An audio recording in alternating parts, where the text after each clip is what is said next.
300 years ago, the celestial was manifested, and countless secret realms and dungeons descended upon the earth. It was then followed by the appearance of countless powerful monsters that pushed humanity to the verge of extinction. But after the initial crisis, the Awakened appeared. The Awakened, who possessed special powers, defeated the monsters and saved the world from destruction. In order to resist the monsters and continue to explore the secret realms for wealth and materials, nations began to cultivate these Awakened with all their effort, to the point that anyone who is at the age of 18 is now eligible for an awakening.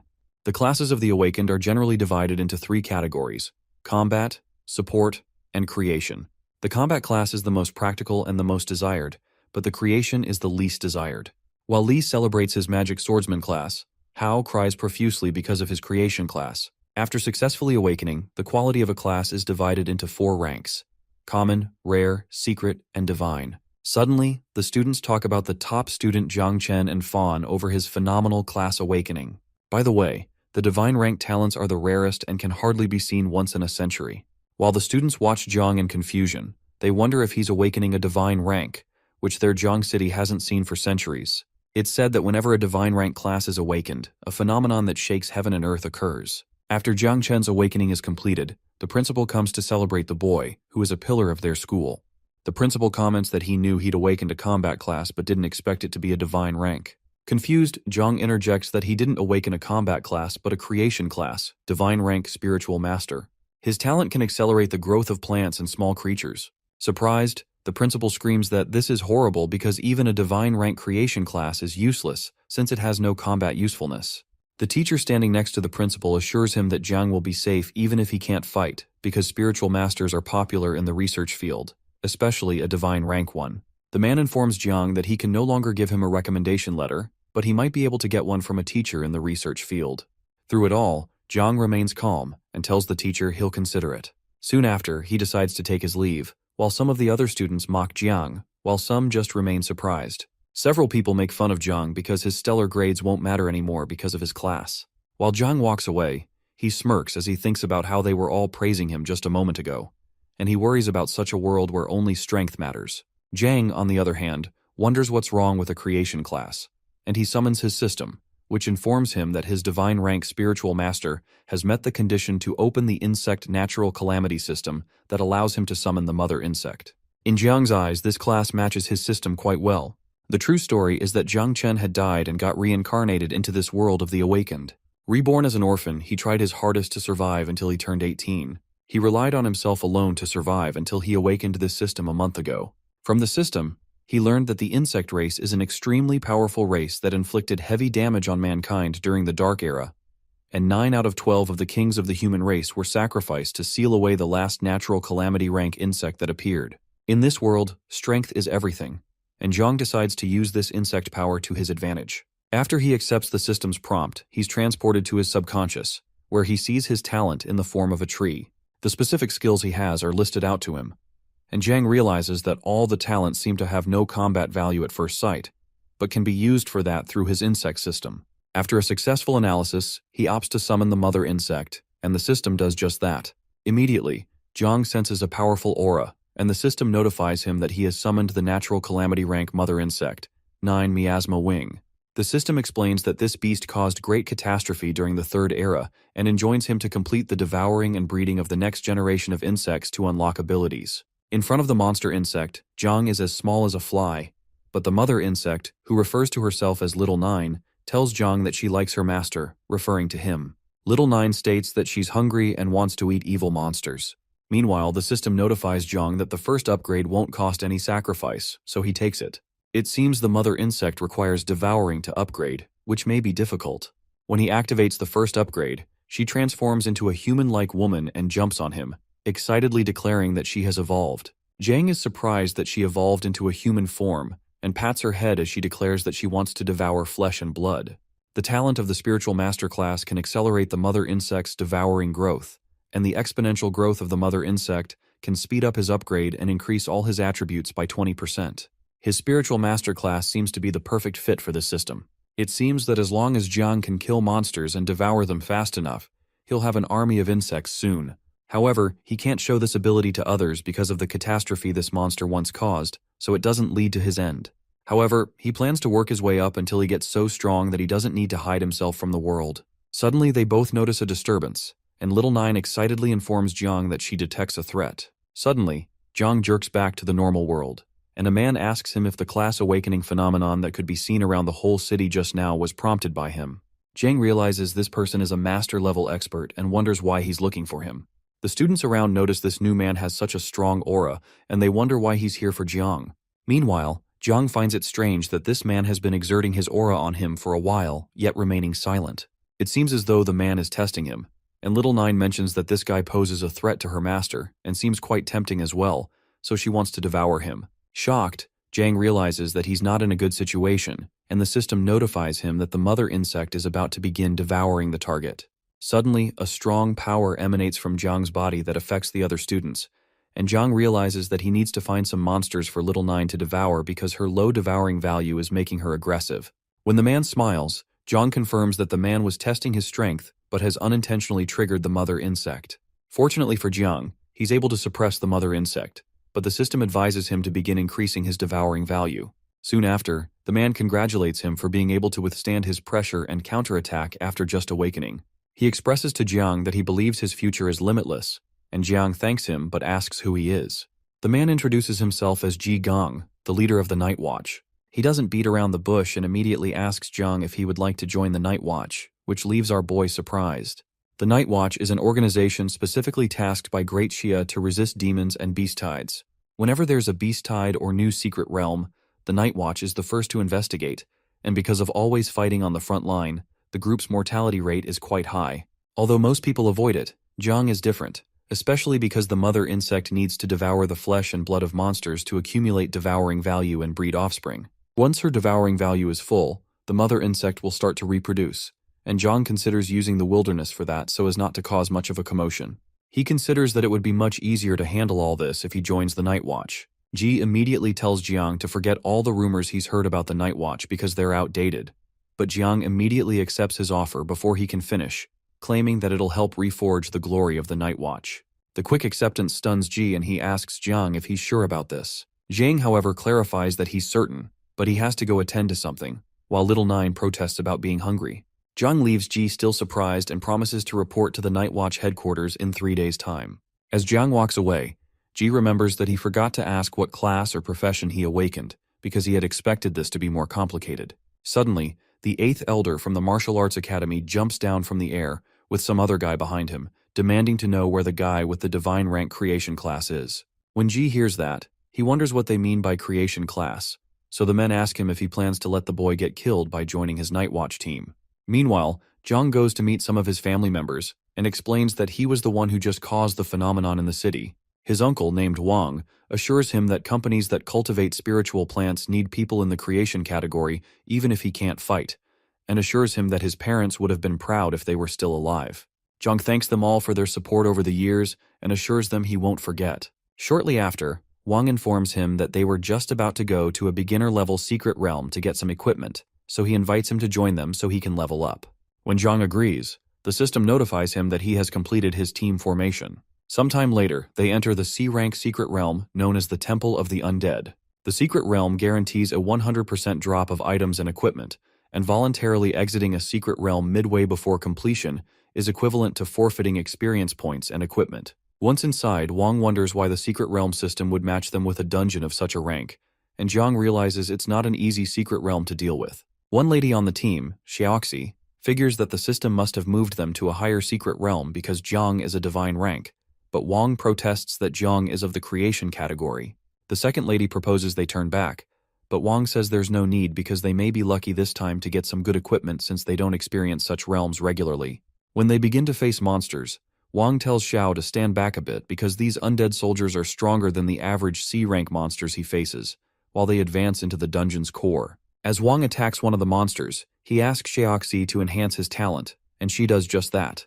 With both of their efforts, Wang slices the monster into bits. Meanwhile, Jiang realizes the team always fights such monsters every day just to survive, and that must be why they always come back with wounds. He considers how Xiaoxi has always supported him, but had apparently become an adventurer, because she had to cure her brother's eyes. He promises himself to grow stronger quickly to make enough money to thank them properly. Suddenly, Little Nine explains that there are so many monsters here and she wants to devour them. When Zhang hears that, he decides to try out Little Nine's abilities first. Using the level 1 poison barrier, he tells her to have fun with the monsters and releases her, which causes her to give thanks to him.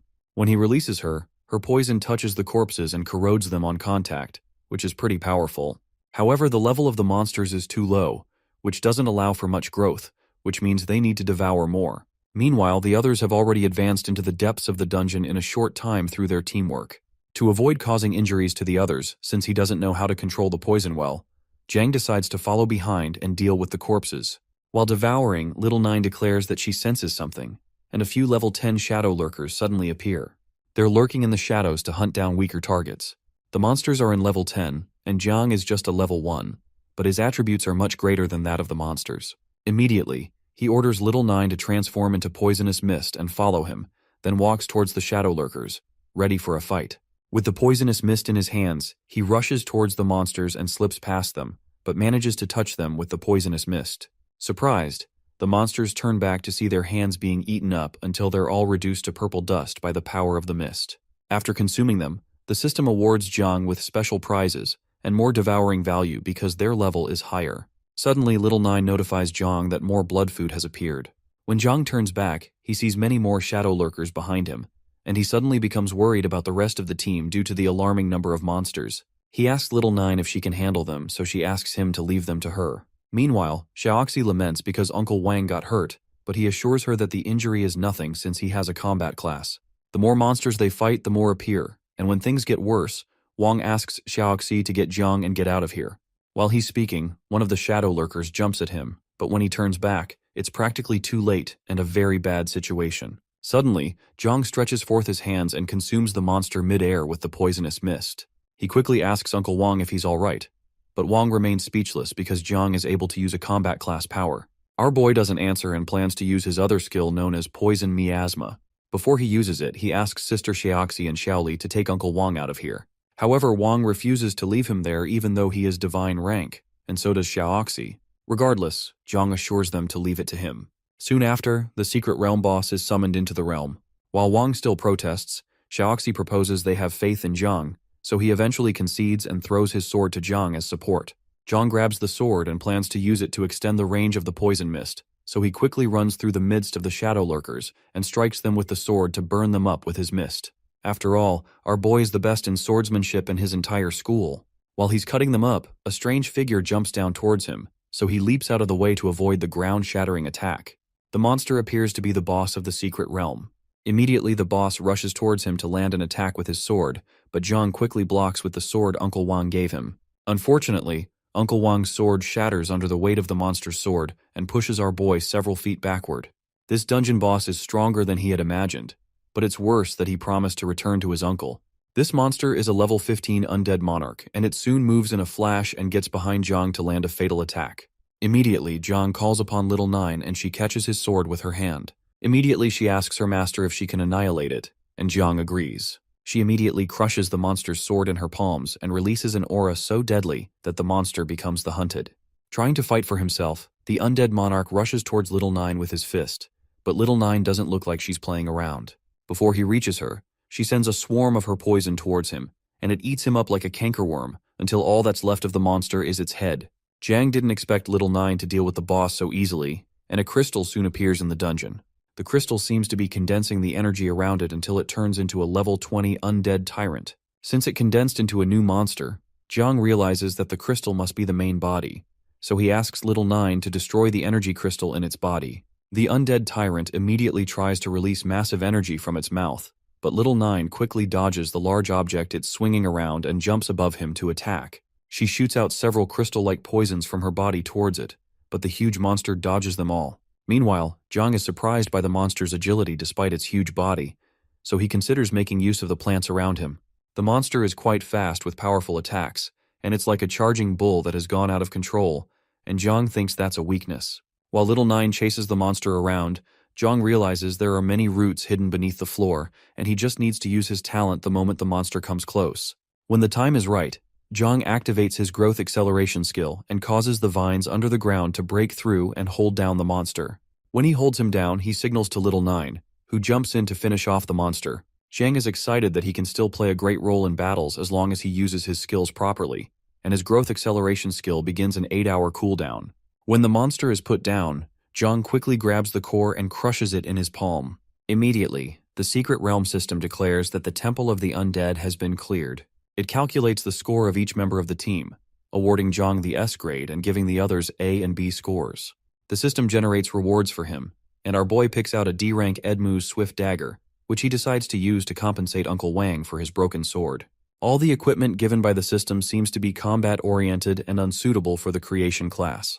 When he looks around, he finds a really heavy hammer that deals critical damage, but when he gets more experience points that increase all his attributes by 20%, he increases to level 6, and his physical abilities increase immediately, allowing him to effortlessly carry the hammer. Suddenly, Little Nine tugs at his shirt and asks if she can eat the equipment. However, Zhang explains that it's for the rest of the team to exchange for money, and that it'll give her a stomach upset. Sad, she asks if she can devour the boss monster, which he had almost forgotten about, so he tells her it belongs to her. Because the boss seems a little too big, Zhang worries that devouring with poison mist will take time. However, she immediately transforms into her insect form, which surprises Zhang and gobbles up the entire thing. Her screeching is so loud that Zhang worries they would be discovered if they were elsewhere. When she's done, the devouring value increases rapidly, so Zhang realizes that they need to devour more boss-type monsters. Suddenly our boy hears footsteps and fears that the others are returning. Meanwhile, Little Nine's devouring value has reached almost 9,000 out of 10,000. Zhang quickly asks her to revert back to her other form before the others come in. Wang is shocked that Zhang was able to clear this level, and Zhang gives him the dagger in exchange for his broken sword. Zhang is excited by the rare equipment, and Xiaoxi is excited that she found a necklace she can sell for a lot of money. Surprised, Xiaoli asks how he was able to defeat the monster, and Zhang mentions that his poison seems to be more effective in suppressing monsters like that. The secret realm has been cleared and will not refresh again. Getting another boss's devouring value should be enough to start breeding an insect swarm, so our boy decides he'll have to go into the wilderness to find another. When Wang asks Zhang what his next plans are, Zhang informs him that he's planning to join the Night Watch, and he's going to be heading to the wilderness soon to level up before he joins them. His uncle and sisters are shocked because of how dangerous the wilderness is, but Zhang assures them that they need to be more worried for the monsters. Sometime later, a train takes some folks out of the city, and those who are going into the wilderness are asked to step out. Zhang steps out with several other people, and he notices that his appetite for food has increased since awakening his system. Even when eating normal food, his devouring value increases by a few points. He hadn't expected Uncle Wang to give him most of the equipment. Apart from that, he gave him an important storage ring and map after he heard that he was going into the wilderness. According to Uncle Wang, the wilderness is influenced by the power of the heavenly way, and all electronic devices will be affected, almost like an apocalypse. Also, because the monsters perpetually migrate their nests, these maps have a short usage time. Of all monsters, the firebird and rhinoceros are the most common and easy to detect on the map, and the places marked with a question mark are too dangerous and are to be avoided. Although Uncle Wang had told him that the Goblin Dungeon is the most suitable for him, because it has plenty of low-level monsters and few people, Zhang decides to head there. But he suddenly hears a man stop him from behind. The man complains that he's been calling out to him since, and asks if he has seen a girl with golden hair around here. Zhang replies that he hasn't and warns the guy to watch his mouth, simultaneously releasing some poison on his hand that hurts him. The guy is shocked that a kid who hasn't reached level 10 yet can harm him, a level 27 main defense warrior. With the poison still on him, Zhang walks away and tells him to find a healer for his poison as well as a cure for his brain defect. Angry, the guy stops Zhang from leaving and asks how he can dare lay a hand on the Xiao family, but our boy doesn't even know what the Xiao family is. The guy immediately rams his hand on the ground and breaks the ground around him, causing Zhang to jump away for safety. Zhang still doesn't know what the Xiao family is, and the guy angrily tells him to stop running away, calling him a brat. Immediately, our boy decides there's no need to go easy on him and summons Little Nine. When Little Nine's aura overshadows Zhang, the other guy declares that he's not scared of that crap, but someone soon steps in and asks the troublemaker, named Zheng Tai, why he hadn't kept a low profile like he asked him to. The man asks him why he's playing around when he asked him to find someone, and Zheng begins to shiver when he hears the young master's voice. Before he can apologize, the young master calls him useless trash and lands an uppercut right under his jaw. With Zheng on the ground, the young master reminds him that he's only a dog of the Xiao family and has no qualifications to use their name. Zhang, who has been watching, wonders who this young master is and why he didn't feel his presence at all when he approached, which means he's far more dangerous. Suddenly, the young master apologizes for his dog's misbehavior and asks Jiang if he wants compensation, but our boy declines. Intrigued, the young master asks Jiang if he's heading towards the wilderness and proposes he come with them, but Jiang walks away, stating that he prefers going alone. As he walks away, the young master finds it interesting that Jiang is a divine-level creation class. Immediately, Jiang apologizes for messing up his task, but the young master informs him that his target has escaped from the city to cross the wilderness to the nearest post station. He reminds him that she must not be allowed to reach the station alive and orders him to call back all the scattered retainers and follow him into the wilderness. By the way, human beings have dominated this planet and have built countless cities, but with the arrival of the era of beast tides, secret realms, and dungeons, their homes have been invaded. Nowadays, only professionals who pursue power will return to these places, which they now call the wilderness, to fight monsters, upgrade, and seize wealth. While Jiang walks through, he has an unsettling feeling of being lost because he's still not been able to find the goblin nest late at night. He had seen several scattered monsters on his way here, but he can't see anything now. Meanwhile, Little Nine chews on a rat she caught, but its devouring value is too low, and Jiang worries that his inability to find another boss monster will delay his reporting to the Night Watch. Shortly after, it begins to rain, but Jiang suspects that the rain is a wave of magic and wonders if he's entered into a nest area. Meanwhile, a huge spider-like monster tails him from behind. Excited that he's found a nest, Jiang decides to go find the monster that's right behind him. When he looks up, he sees the monster staring at him, so Little Nine asks him if she should help. However, Jiang tells her there's no need because the opponent doesn't have a high level despite its huge body. Immediately, the monster strikes with one of its legs, but Jiang keeps evading all of its attacks. Eventually, he jumps off the ground towards the monster and lands a punch on its back, knocking it into the ground. Suddenly, Little Nine notifies Jiang of several other monsters looking at him from nearby. Immediately, Jiang tells Little Nine that she can eat to her heart's content and summons his dagger, which he laces with poison. They both rush towards the monsters, and Jiang flashes past them, striking each one he passes with his dagger to infect them. Because you can get experience the moment you kill monsters in the wilderness, unlike at the end as in Secret Realms, Jiang's experience points increase just after one sweep, making him confident he can level up 2 more levels. The monsters are soon consumed by the poison, so Jiang tells Little Nine to eat up all the remains of the monsters, and she celebrates that her master is the best. After she does that, Little Nine notifies him that something delicious is nearby, so Jiang suspects that a boss must be close. He orders her to find it, but when she does, it turns out not to be a monster, but a woman. Shortly after, the lady wakes up and wonders where she is. Jiang rhetorically asks if she's awake, and his voice makes her jump backward, warning him not to come closer. He quickly calms her down and explains that he's an awakened that's hunting in the wilderness, and he won't hurt her. However, she recalls that he was the one who ambushed her here, so he apologizes, saying she looked like a monster. Annoyed, she calls him a rude bastard for saying that. As she continues to protest about how he can misjudge her for a monster, Jiang wonders who she is, especially since she's still fine after taking on his full attack. When her ring suddenly shines, she mentions that she's wasted too much time here and needs to move on so they don't catch on to her. When Jiang hears that, he wonders who's chasing her and what she's hiding, so he asks her what's wrong and why she's leaving all of a sudden. However, she claims that she can't stay here any longer because she's not in a good state to fight and proceeds to leave. But Jiang calls her a brat and tells her that her acting sucks. He considers that it's the best situation for him if the things chasing her are monsters, especially since he can collect more devouring values than the small monsters here. But it'll be a problem if she's being chased by other awakeners because people tend to kill people and steal goods in the wilderness.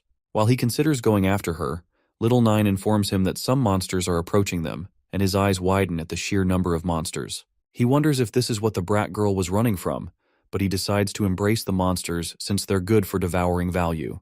He immediately tells Little Nine to transform into the poison mist form, which he uses to coat his twin blades. As the monster roars, Jiang leaps over it and tears it up, but he soon notices that these monsters seem to be strangely quicker than the ones before. While he's cutting one, another monster sneaks up behind him, but Jiang easily slices its head off.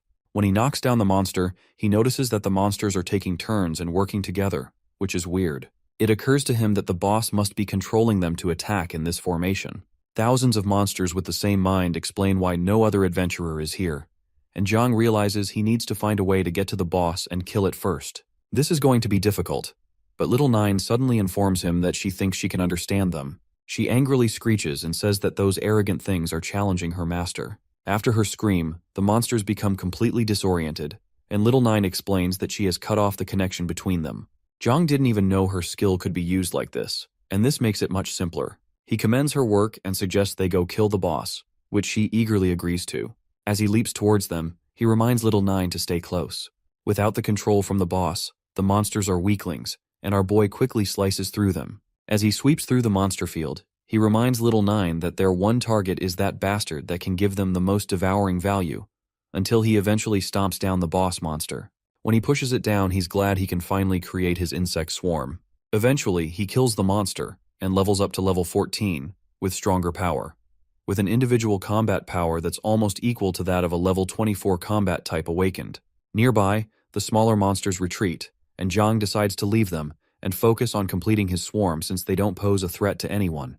Little Nine, who has already transformed into her insect form, waits patiently until Zhang permits her to eat up the boss monsters, which she eagerly does. Elite monsters are on a different level because they provide so much more devouring value, and it seems to Zhang that hunting them is the best way to work on his swarm. When the devouring value reaches the maximum, the insect system asks Zhang if he wants to activate the swarm. Little Nine also informs her master that she can begin reproducing a swarm and pleads with him to allow her to become stronger under his command. Excited, Zhang allows her to start reproducing.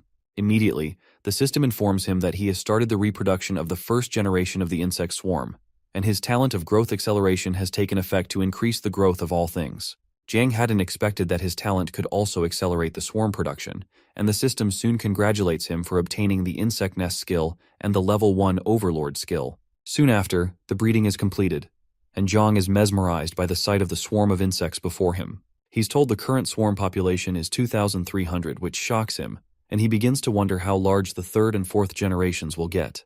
When he checks the system, he notices the swarms also have a few more skills than what Little Nine had, which include the ability to camouflage and self-destruct, which are quite useful. Suddenly, Little Nine hugs her master from behind because she has finished reproduction, and Zhang pats her head and notices nothing much seems to have changed about her. She soon grabs his hand and says she wants to rest, then disappears into the mark in his hand.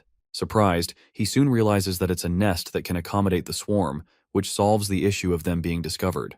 While Little Nine sleeps, Zhang decides to test out the Overlord skill he also received, and the moment he activates it, he gains access to the consciousness of the entire swarm to easily control them. Apart from that, they can also share their senses with him, and he can see the world through the eye of an insect. With their sense, he can see different monsters everywhere than what he'd usually sense, so he decides to try out the skill hunting when he notices how excited the swarm is. They soon ambush some monsters who run away in fear, but Zhang chases them strongly with his poisonous mist and eats them up. With the swarm, he hardly needs to take action anymore because the range of the poisonous mist has expanded, and it devours faster and wider. Also, with the shared vision from the Overlord skill, ordinary monsters can't hide from him anymore, which means he should be able to make another swarm soon. He decides to check the amount of devouring value he needs to level up next, and the figure he sees almost chokes him. Meanwhile, some guy heads back to their hideout, and his big bro quickly demands that he let them know what's happening at the spider nest. When the guy informs the squad that someone forcibly cleared out the nest and there's not a single monster left, the others are completely shocked. The big brother, honestly shocked, guesses it can't be the Night Watch's doing and must properly be a powerful family or group. Their employer had given them the task of retrieving only one bottle of spider venom, and it seems they'll have to rob unlucky victims on their way back to get it. While they're chatting, Zhang enters, glad to find other awakeners. They demand to know who he is, so he tells them he's just an awakener who came to level up, and he's willing to trade something with them for food. Surprised, the big brother mentions that food isn't cheap in the wilderness and asks what he wants to trade with. When Zhang mentions that he has valuable items to trade with, the men surround him and reach for their weapons. Immediately, our boy smiles and releases the spiders he had killed from his storage space. The guys stare in horror, and they wonder if this one guy killed all these spiders on his own. Meanwhile, Zhang, who is now level 17, tells them he knows what they were just about to do. He tells them he's in a very bad mood now and asks them to get lost after they pick up the spiders they need. Immediately, the men scurry away after apologizing after getting the package, so Zhang releases some of his swarm to guard the surroundings. After they leave, Zhang realizes he's getting hungrier and didn't know getting the swarm would have this effect on him. As he drinks a soup, his devouring value increases slightly, but the system reminds him to level up as quickly as possible to reach the maximum of 1 million. Zhang had expected to be able to level up soon after getting the swarm, but the outrageous value of the next target makes it seem like it'll take forever. At this point, the devouring value that a boss monster can provide is a drop in the bucket, and even clearing all the nests publicly available outside Zhang City may still not be enough. However, he recalls that the nests and secret realms available to the Night Watch aren't available to the public, so it means he'll have to report to work soon to get a higher devouring value. It seems that Little Nine is still asleep, and Zhang notices someone he knows outside through the eyes of his swarm, as well as many other people, and it unsettles him. Suddenly, the girl he encountered appears in the building and she recognizes him as the one who cleared the spider nest. She pleads with Zhang not to tell the men outside that he saw her, but Zhang wonders how she was able to get close to him without him noticing. Suddenly, he realizes that she must be the girl that those people were chasing, and it's too late to leave now. Soon after, the young master enters with Zhang and a few others. The young master recognizes Jiang immediately, and Zhang asks him if he saw the girl who ran in here just now and threatens to kill him if he doesn't give them information. However, the young master stops Zhang when he notices that Zhang has leveled up to 16 very quickly in just one day, even though he's just a creation type. He tells Zhang he's getting more interested in him, and asks him if he saw a black-haired girl just now, simultaneously pointing his sword at him. Zhang, however, doesn't speak and notices that the young master could be above level 30 based on his strong aura. Also, because he was able to accurately state his level and profession, he must have some appraisal equipment on him. He informs the young master that he saw someone head out the nearby entrance just now, but he doesn't know if it's the person they're looking for. Pleased, the young master chooses to believe him, but warns him that the Gen Empire's Xiao family will not let him be if he finds out that he's helping her. As the men head out, Zhang considers the fact that they're from the Gen Empire. The families from the Gen Empire are high-ranking officials on the frontier and are extremely mysterious. They rarely appear unless there's a major disaster. Some powerful families there are more than capable of destroying the continent, and Zhang immediately begins to regret meeting such a powerful opponent. When they leave, our boy decides that he can no longer stay here because it's not safe. Moments later, the girl reappears again and drags Zhang, asking him to come with her. However, he stops her, reminding her that she almost screwed him over the last time, so he demands to know how she got involved with that group of people. She quickly explains that her family owns a freight station, and the young master had killed everyone to steal the things they were transporting because he was engulfed by greed. However, he didn't expect her escape, and now he's trying to silence her from spreading the information. When he turns away from her, she mentions that she'll remember his help and will repay him in the future, but Zhang tells her he doesn't want to get involved in her crappy situation. As Zhang heads out, something shocking happens, and the girl realizes that the group has cast a barrier spell around them, which means they've been detected. Suddenly, a voice from outside tells them to come out, and Zhang realizes they probably won't believe him if he tells them he doesn't know her. There's quite a lot of people, and the young master, who had suspected that Zhang was lying, orders his group to catch them. The girl accuses the young master of already taking everything her Luo family owns, so she asks him why he wants to kill her so badly, but the young master asks her if he needs a reason. She still protests that the Luo family won't let him off easy if he kills her, but the young master laughs that she must think the Luo family is something just because they have some money. He reminds her that Cretans like them would have been wiped out 100 years ago without the protection of their Xiao family, and they're just peasants and livestock they can slaughter. While Zhang listens in shock, the young master explains that her family can't even investigate him since there'll be no evidence to be found. He immediately stretches out his hand and creates a barrier around the place, which the girl recognizes as the Xiao family's prisoner dragon formation, which will stop them from leaving.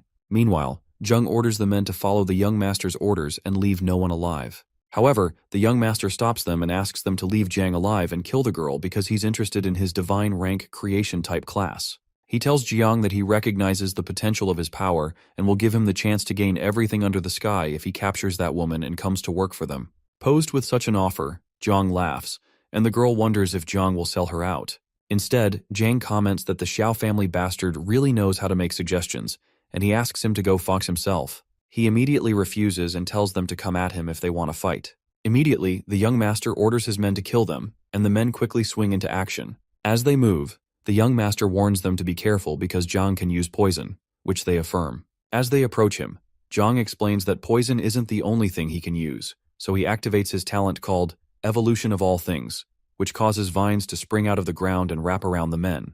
Zheng, who is being crushed by the weight of the vines, wonders what the heck is going on, but he eventually succeeds in cutting the vine, so he asks the others to do the same because the vines are weak. However, the young master warns his idiotic men that this move is to block their vision because Zhang is going to attack. Before they can respond, Zhang levitates into the air with his swarm around him, and he tells them it's too late. The swarm goes into action and begins attacking the men, and one of them even breaks Zhang's weapon. He's shocked that Zhang can summon monsters, and he soon realizes he can't dodge the poison that's on the monsters. Meanwhile, Zhang is excited that he's caught him right where he wanted him, but the young master soon jumps in on Zhang's shoulders and calls him trash. In the air, the master activates something called the Kongning 9 Form's first form, and Zhang notices that he's faster than his poison mist. A dragon's aura develops around the young master, and Zhang recognizes it as the Xiao family's secret technique called chasing dragons. After landing his attack, the young master comments that he knew Zhang would be hard to deal with, but his level is too low and his attack is too slow. As he gloats about destroying them with his blade, his eyes widen when he sees that the lady has activated the hidden profession Earth's eternal shield to stop his attack, even though it hurts. And Zhang realizes the woman is a defense type. Angry, the young master leaps in to land another attack, surprised that he forgot about the woman's abilities. Zhang immediately summons his insects, and they surround the young master. When the master realizes he can't dodge, he uses Zhang as a body bag for their next attack. The effect of the attack makes him cough profusely, and Zhang calls him a nasty bastard for using one of his men to block the attack. While Zhang bleeds to death, he tries to talk, but the young master tells him that he didn't raise him in vain since he could take the attack for him. The young master soon pops a pill, surprised that he's forced to use the Dragon Yuan pill, and he assures Zhang that this is where it ends. As an ominous aura develops around the young master, he informs Zhang that this is where he will slice his head off. The master rushes in for his next attack with burning eyes and a powerful sword, and activates his Kongning 9 Form's second form. He uses the dragon subduing slash and performs an attack that even destroys the ground as it advances towards Zhang, but the lady quickly enhances the Earth's eternal shield. Soon after, the dragon subduing slash collides with the Earth shield, and the girl moans in pain because the strength of the attack has increased since the young master took the pill. When she complains that her shield cannot take it anymore and they might die, Zhang considers how he could not have expected that the young master still has this much power hidden even after dealing surprisingly strong attacks already. Meanwhile, the master does not back down and keeps sending several dragon-subduing slashes at them to break the shield. Our boy realizes his opponent is extremely cruel and has an extraordinary shield, and he cannot afford to show mercy when facing such an opponent. He immediately summons his entire swarm, and that causes the young master to stop his frantic attacks. Meanwhile, the girl, who has lost enough power to maintain the shield, watches Zhang in shock because she had not expected this of a creation type. Immediately, Zhang orders the entire swarm to go forth, and the young master realizes he is in big trouble. As the swarm charges towards him, he laments that there are too many, but he still keeps using his dragon-subduing attacks on them since they are just insects. However, Zhang asks him to check again, and the young master notices that the insects he split open begin to heal. As he frantically cuts, he demands to know what they are and why they are not dying, but Zhang waits to see how long he can last. As time passes, the young master keeps using the dragon subduing slash to deflect the monsters, until a point where the dragon chi he is emitting becomes swallowed up. Eventually, one of the insects attacks his hand and poisons him, forcing him to drop his weapon. When he realizes he cannot use his weapon anymore, he has no choice but to pull out something he has been hiding called a life jade protector that creates a shield around him, and he asks Jiang if he thinks a few insects can take the life of the great Xiao Yuanwu, referring to himself.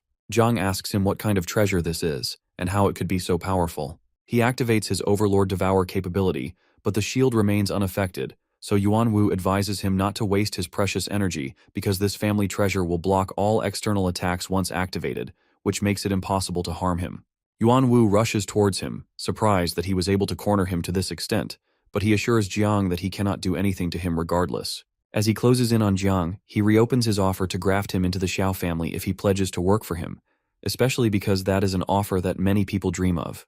However, Jiang is surprised and asks him if he is so blind to see the situation because he has been a young master for such a long time. Yuanwu supposes that he is trying to bluff his way out of this, and he agrees that he cannot kill him today, but tomorrow is not certain. He explains the power of the Xiao family and reminds him he cannot fight back, but Jiang reminds him that investigations can only be done when there is trace of evidence, just like he had said.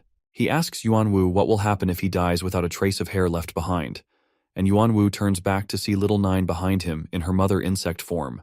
Little Nine declares that she has woken up and she is here to eat and thanks the master because she is actually starving. Yuanwu just watches in horror as she crushes him to the ground with the overwhelming power of one of her legs, causing him to shriek in pain.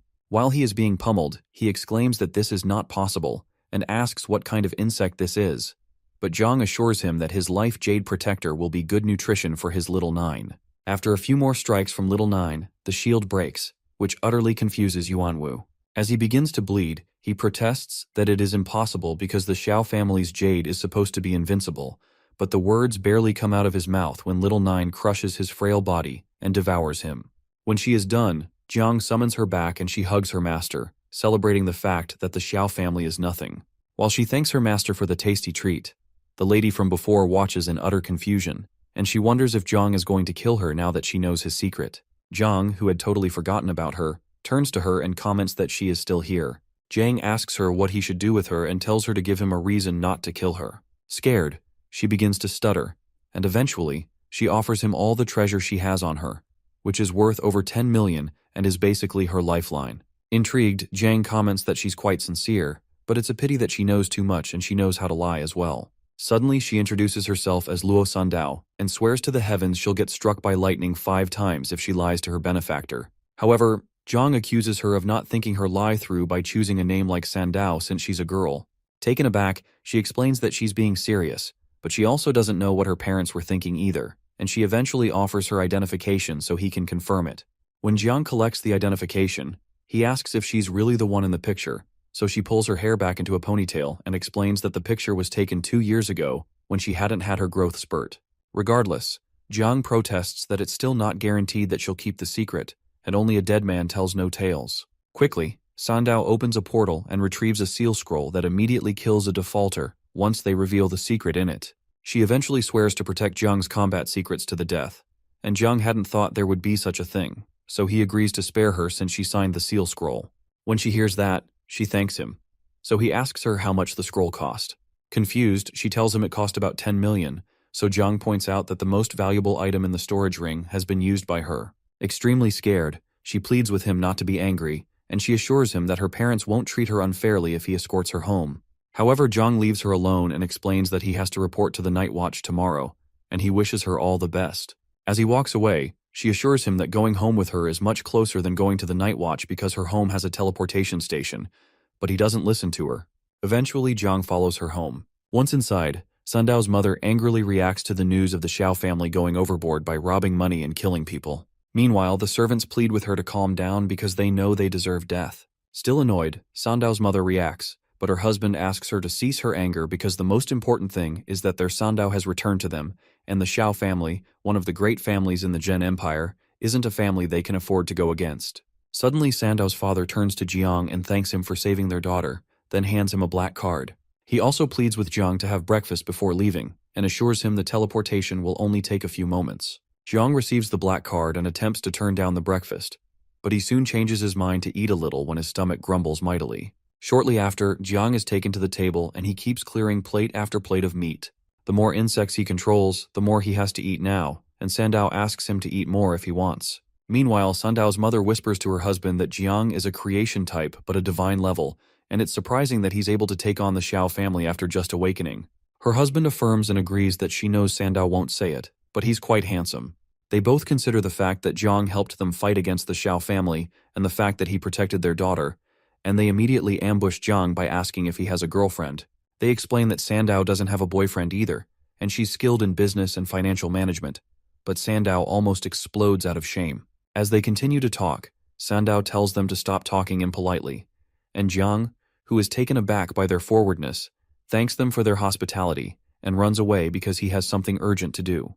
When Jiang steps out, her dad asks Sandao why she isn't seeing his son-in-law off, and her mother assures her that the black card they gave him has tracking functionality they can use to find him.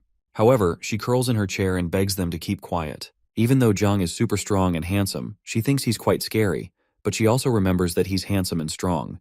Meanwhile, in a gathering of the Xiao family, Xiao Yuanshuan demands that one of his bastard servants find out who destroyed Yuanwu's jade. Soon after, Xiao Beihan, Yuanwu's cousin, steps in and protests that Yuanwu, who is already in his 20s, only just got to level 30, and he claims that their grandpa, Yuanshuan, doesn't need to be angry about the death of a useless person.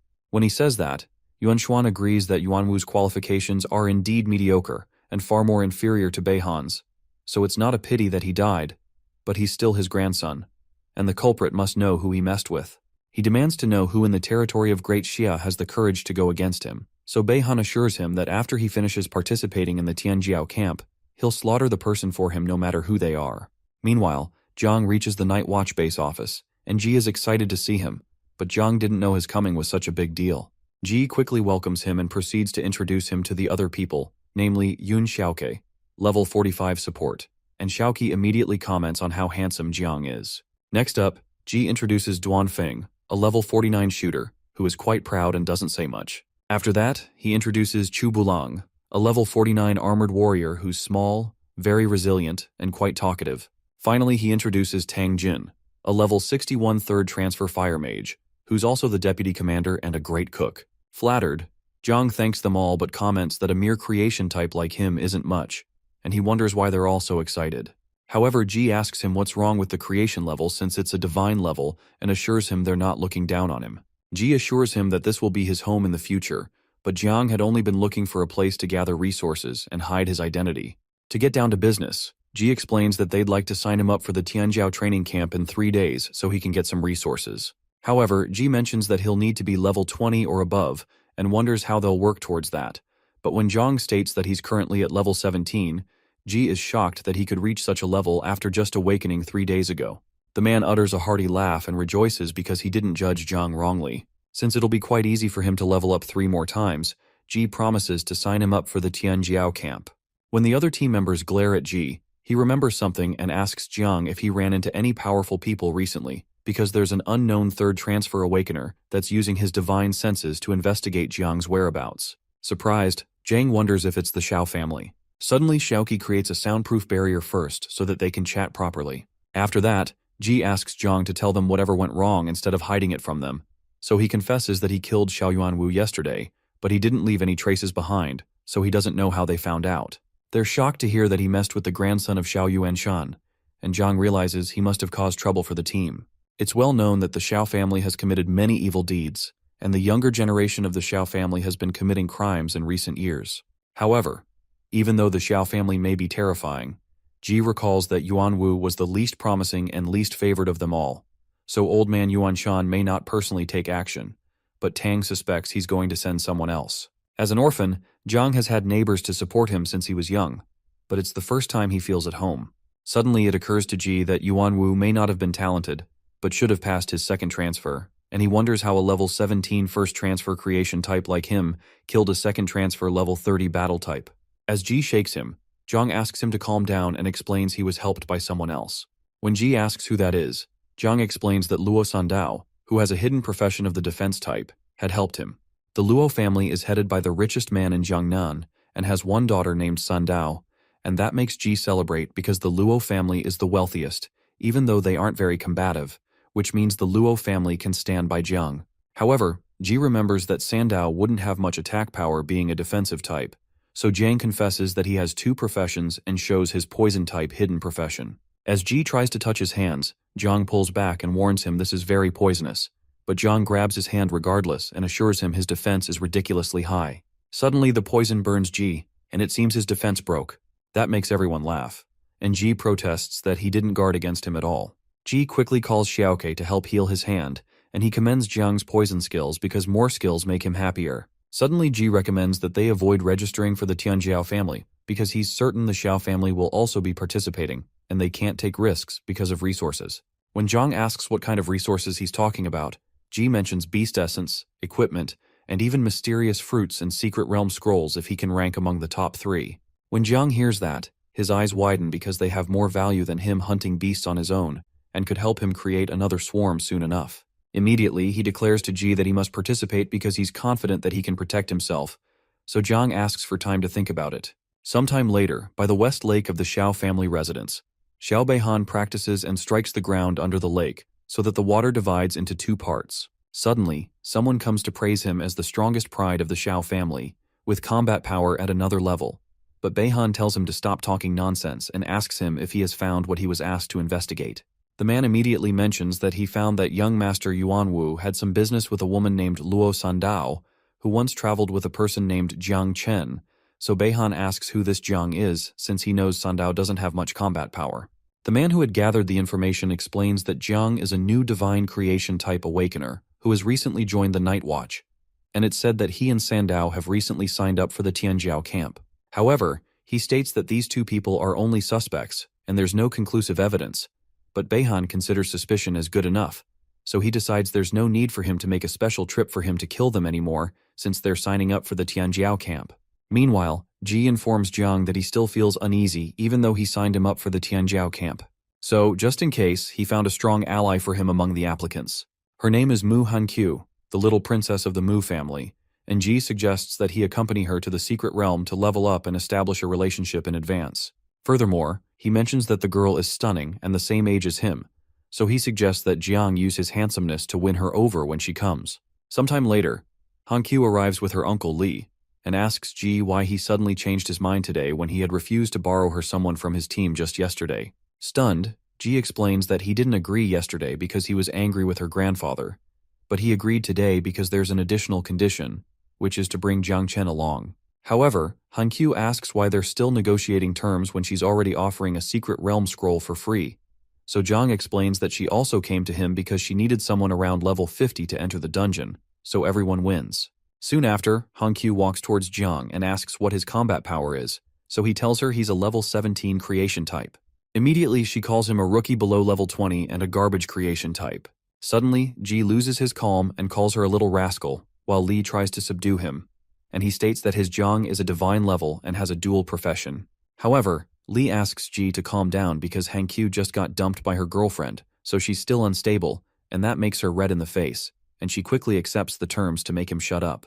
The next day, they meet at the entry of the level 30 secret realm called Beautiful Village, with an entry requirement of up to 5 people below level 50, with conditions that involve clearing all the monsters in Guangming Village, killing the boss, and destroying the altar. Soon after, Duan tells them all to listen well, and states that he'll be the one leading the party this time. He reminds them to immediately return to the teleportation stone if they accidentally get left alone and encounter danger, while Bulong mouths off to Jiang about how the level 30 secret realm scroll is worth 1 billion. Before they enter, Hankyu calls Jiang a rookie and tells him not to cry and drag them down as soon as they enter, but Jiang silently considers that she's crazy. As they head in, Bulong promises to protect Jiang, but our boy has a bad feeling about this. When they get in, Bulong notices everything looks nice, and there are no monsters, but Duan is certain they must be hiding in the houses. When they near the community, Duan sends Bulong and Hankyu to go search for the monsters, while he deals damage and puts Xiaoke and Jiang in the back for support. As they close in on the Guangming village, Duan feels a strange energy emitting from a stone plaque and warns everyone to be careful. Immediately, Xiaoke decides to cast a cleansing bluff for everyone first. Immediately she does that, Jiang notices his head is clearer and his agility and attributes have increased. Suddenly, the atmosphere around the village becomes eerie, and Duan tells them to run back immediately because something is wrong. He soon realizes that this secret realm is a mutation. Immediately, the system announces that the level 30 Beautiful Village has undergone mutation and has been renamed as Dead Spirit Village, with new conditions requiring them to clear the dead spirits and kill the boss. At this point, our boy realizes the secret realm has directly mutated from an ordinary level to a nightmare level, and everyone else has been dispersed by the mutation. At his level, it might be too risky to fight the nightmare level secret realm alone, so he should listen to Duan and go back to the teleportation stone first. When he breaks down a nearby door, he finds that the exit is blocked with a stack of coffins and an eerie painting that seems to be smiling at him. Suddenly the coffins begin to open, and the undead spirits come out to say hi. Each of them is level 30 and is immune to general physical attacks. Their immunity to general physical attacks means using poison won't work on them, so Jiang has no choice but to run away and disperse a poison mist before he leaves. He manages to quickly get out and land on a roof and realizes they're completely unscathed by his attack. Suddenly, Little Nine tells her master that she wants to eat food. He's surprised that she can eat these, especially since eating should be considered a physical attack. Regardless, she insists she can eat them and they're tasty, so he allows her to do it but promises to help her if she gets into trouble. However, with a smirk on her face, she declares that she's strong and leaps into the crowd of spirits. She immediately begins to tear through them and enjoy the pleasure of eating so many. Immediately, Jiang recalls that Little Nine comes from the abyss, and like the undead, belongs to the dark species. After obtaining the evolution skill, she can grow into the Lord of the Abyss, completely higher than these low-level creatures. Since they can be eaten, Jiang summons his entire swarm to come out to have a big meal, but he warns them to ensure not to be seen by other humans. Immediately, the insects begin killing the spirits along with Little Nine, and our boy keeps gaining experience points. Shortly after, he levels up to level 18 with an increase in all his attributes and proficiency. He's shocked that he was able to level up in just a few seconds, and it seems this secret realm is a treasure trove tailored for him. He turns back to investigate the weird portrait, but he notices the portrait is no longer smiling, but is now sweating. When Jiang asks Little Nine if this portrait can be eaten, the man on the image opens his eye in despair. Suddenly, the portrait explodes, and the system notifies Jiang that they've scared the necromancer guard, who's a level 35 elite, to death, and grants him some experience points. For a while, they both just stare at the destroyed portrait in confusion. Meanwhile, Duan is ambushed by a ferocious group of undead spirits, and he keeps pushing them back. He's glad he has a magic weapon longbow with him, without which he would not be able to deal with these creatures. He wonders how the others are doing, especially Jiang, who's not even level 20 yet, and he wonders how he'll explain this to the boss. Suddenly he begins to see pop-ups of his teammate killing several low-level spirits as well as a necromancer guard, and he's dumbfounded. He wonders who's killing them, but he rules out Bulang and Xiaoqi because their properties are more passive and defensive. To him, it can't also be Jiang since he's low level and poisons can't work on these creatures. He immediately suspects that it's Han Q, and he's surprised that she was this strong. Regardless, having someone who can kill these monsters means they can save the others, so he decides to go save Jiang. Meanwhile, Han Q, who has been severely wounded, laments that she can't die because she has a hidden profession, and she wants to participate in the Tianjiao camp to revitalize her family. However, she's running out of energy and can't use her speed skill anymore. She begins to lament that she wants to go home, and when she notices some undead spirits running away, she wonders if it was the teammate that was killing them just now. She suddenly notices a very powerful aura, so she decides to endure a little longer to be saved, but the monsters soon knock her down. When she screams for help, Jiang shows up, and she wonders how it's possible that he's the one killing the monsters. Immediately, she pleaded with him to help her, and he doesn't initially move, but eventually pulls her out of their grasp and tells her to run away. As she runs away, she slips and falls, but suddenly turns back to see big, fearful monsters tearing through the undead spirits, and she thinks it looks cool. She begins to wonder if Jiang is really a creation-type trash, or if this is his true self and part of his hidden poison class. Her heart begins to pound so quickly, and she worries she might have been infected by the poison. Half an hour later, Duan reunites with Bulang and Xiaoke. Bulang complains that the dead spirits are so annoying, and Duan agrees but notes that he didn't see any more of them when he passed a nearby house. Xiaoqi wonders if Han Q was the one who cleared those monsters, and if she had a powerful treasure on her. Suddenly, they notice a sign of a recent battle nearby, so they go and investigate. When they get closer, they find pieces of dead spirits, and they frantically begin searching for Jiang because they can't bear the consequences if something happened to him. Eventually, they find Jiang sitting down nearby with Han Q trembling behind him, and pieces of dead spirits littered around. Confused, Duan suspects that these two people are actually spirits that transformed into their teammates to deceive them, because the proud Han Q would never be sitting behind Jiang like this. When Jiang approaches them and signifies that the altar and boss should be behind, Duan stops in his tracks and tells him to answer his questions first. Suddenly, Han Q steps between them and tells them they'll have to get through her to get to Jiang. Suddenly, Jiang pushes her away and clarifies to Duan that he's not a monster, but he's just a bit too charming. When they don't believe him, he reveals personal information about their team, which causes Xiaoke and Bulang to quickly concede. While they check on him, Han Q tries to hold Jiang's arm, but he loudly tells her to get her act together and stop acting strangely, so she pleads with him not to get angry, and that intrigues the other team members. Soon after, Jiang asks the others if they want to fight the boss or not, and they eagerly accept. They immediately head to the backyard, where they find the dead spirit leader, who's at a boss level of 40. Duan attempts to get its attention and tells Han Q to protect Jiang. He asks Xiaoke to keep her buffs constant and dodge the attack, while Bulang deals damage but keeps himself safe.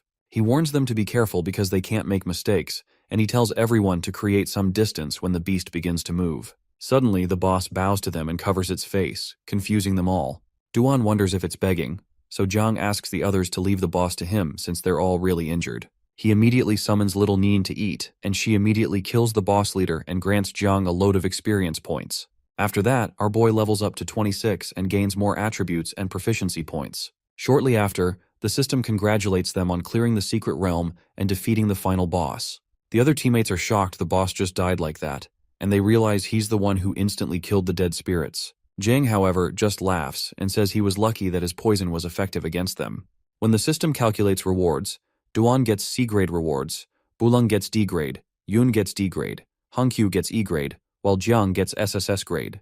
However, they all get a team reward called Medal of the Dead that can absorb a fatal attack once. Shocked by the level of the team reward and individual rewards, they realize that Jiang basically carried them for the whole secret realm, so they all thank him. A while later, Jiang considers that the drop rate of good items in this secret realm is awesome and the equipment is probably worth millions. He decides to keep the invisibility cloak and sell the rest when they get back to buy blood essence for his young insect. Meanwhile, Jiang's devouring value has increased significantly, and he hopes he'd be able to get another swarm soon if they drink some blood essence. When they return to the Night Watch office building, Ji is surprised to learn that the secret realm mutated, and Jiang conquered Hankyu and saved them through the whole thing. He immediately asks the rest of them to go so he can speak to Jiang alone. When they're alone, he asks Jiang to be honest with him about the reason his poison can work on these dead spirits, because he can't be deceived like the rest.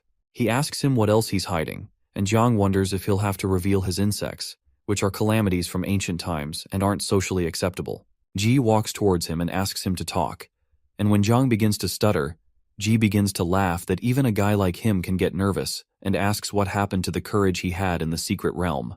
Jiang mentions that he scared him, but Ji assures him he didn't mean to scare him, but he also doesn't want to force him to say it if he's not ready.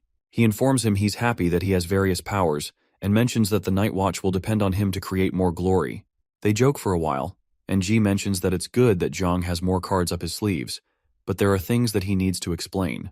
He immediately drops 3 corpses from his storage space, and explains that they are at the very least 3rd transfer masters above level 60 and 2 level 90, or above 4th transfer great masters. Ji agrees that he can't handle any of them, but he only collected their corpses. Jiang asks if they were trying to kill him, but Ji assures him that they came to kill Mu Hankyu, but were secretly taken care of by her guardian.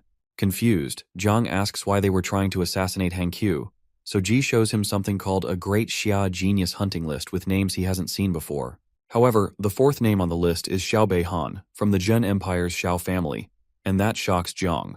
Ji calmly explains that these are all top-tier geniuses of Jiang's generation in Great Xia, and that they'll all participate in the Tianjiao camp of the 8 major zones, and Xiao Beihan will be with Jiang in the Jiangnan zone. Apparently, the top 100 geniuses of Great Xia have the lowest of them as descendants of the Seal Kings. As a descendant of one of the 12 Seal Kings in Jiangnan, Mu Hankyu only ranks 77th.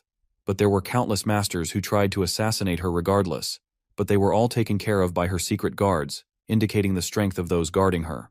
Ji points out that the strength of the Zhen Empire's Xiao family is on a whole different level than that of the Seal Kings, so Jiang guesses that he's showing him this to warn him from drawing attention in the Tianjiao camp. Ji explains that the greater his potential, the more dangers he will encounter, so he shouldn't go exposing his power except when absolutely necessary, especially because there are powerful forces behind other geniuses that protect them. He also explains that even though he's backing him, he's not very skilled and has only job transferred 3 times and won't be able to protect him well. Surprised that Uncle Ji is trying to protect him so much and isn't blaming him for hiding something, Jiang promises to take heed of his warning. Finally, Ji slyly asks our boy what he did to Hankyu, but Jiang immediately leaves and says he needs to go rest. Sometime later, Jiang purchases plenty of 3rd rank and 4th rank blood essence after selling off most of his equipment so he can get his 2nd swarm now. He pours the 3rd rank essence, which is equivalent to above level 63rd transfer master for humans, on his hands so it can reach the nest. Soon after, Little Nine appears and says she wants to eat, but Jiang playfully explains that she can't eat it for now because it's still early for her next production. However, she begins to cry, so he eventually allows her. After that, our boy uses the 4th rank blood essence, which is equivalent to a level 94th transfer Great Master, while Little Nine is sipping another bottle nearby and leveling up. Shortly after, the insect system explains that Little Nine's offspring have begun to also reproduce, and each of them reproduces about 40 to 60, but the reproduction time will be accelerated using his evolution skill. Shortly after, the reproduction is completed, and the number of the swarm is now 100,000. Suddenly, Jiang begins to lose control of the swarm, and they all attempt to come out into the open. He struggles to suppress them because this is his house, and they can't come out. Their power is so great that he has to insist until they return to the nest. He manages to get them back inside, but that's after they've destroyed a portion of his house. Looking at Little Nine, who is still licking one of the empty bottles, he realizes these insects only know how to eat and wonders how he can manage them. Shortly after, the insect system displays that Little Nine has reached level 21, and Jiang's power evaluation has reached 197 stars. And he supposes that it may be increasing too fast because it's almost catching up with the average 3rd transfer master. Everything is set, and now he'll have to wait for the Tianjiao camp trip tomorrow, where he'll be able to complete his 2nd transfer if he can reach level 30. When that happens, he can get a new mother insect.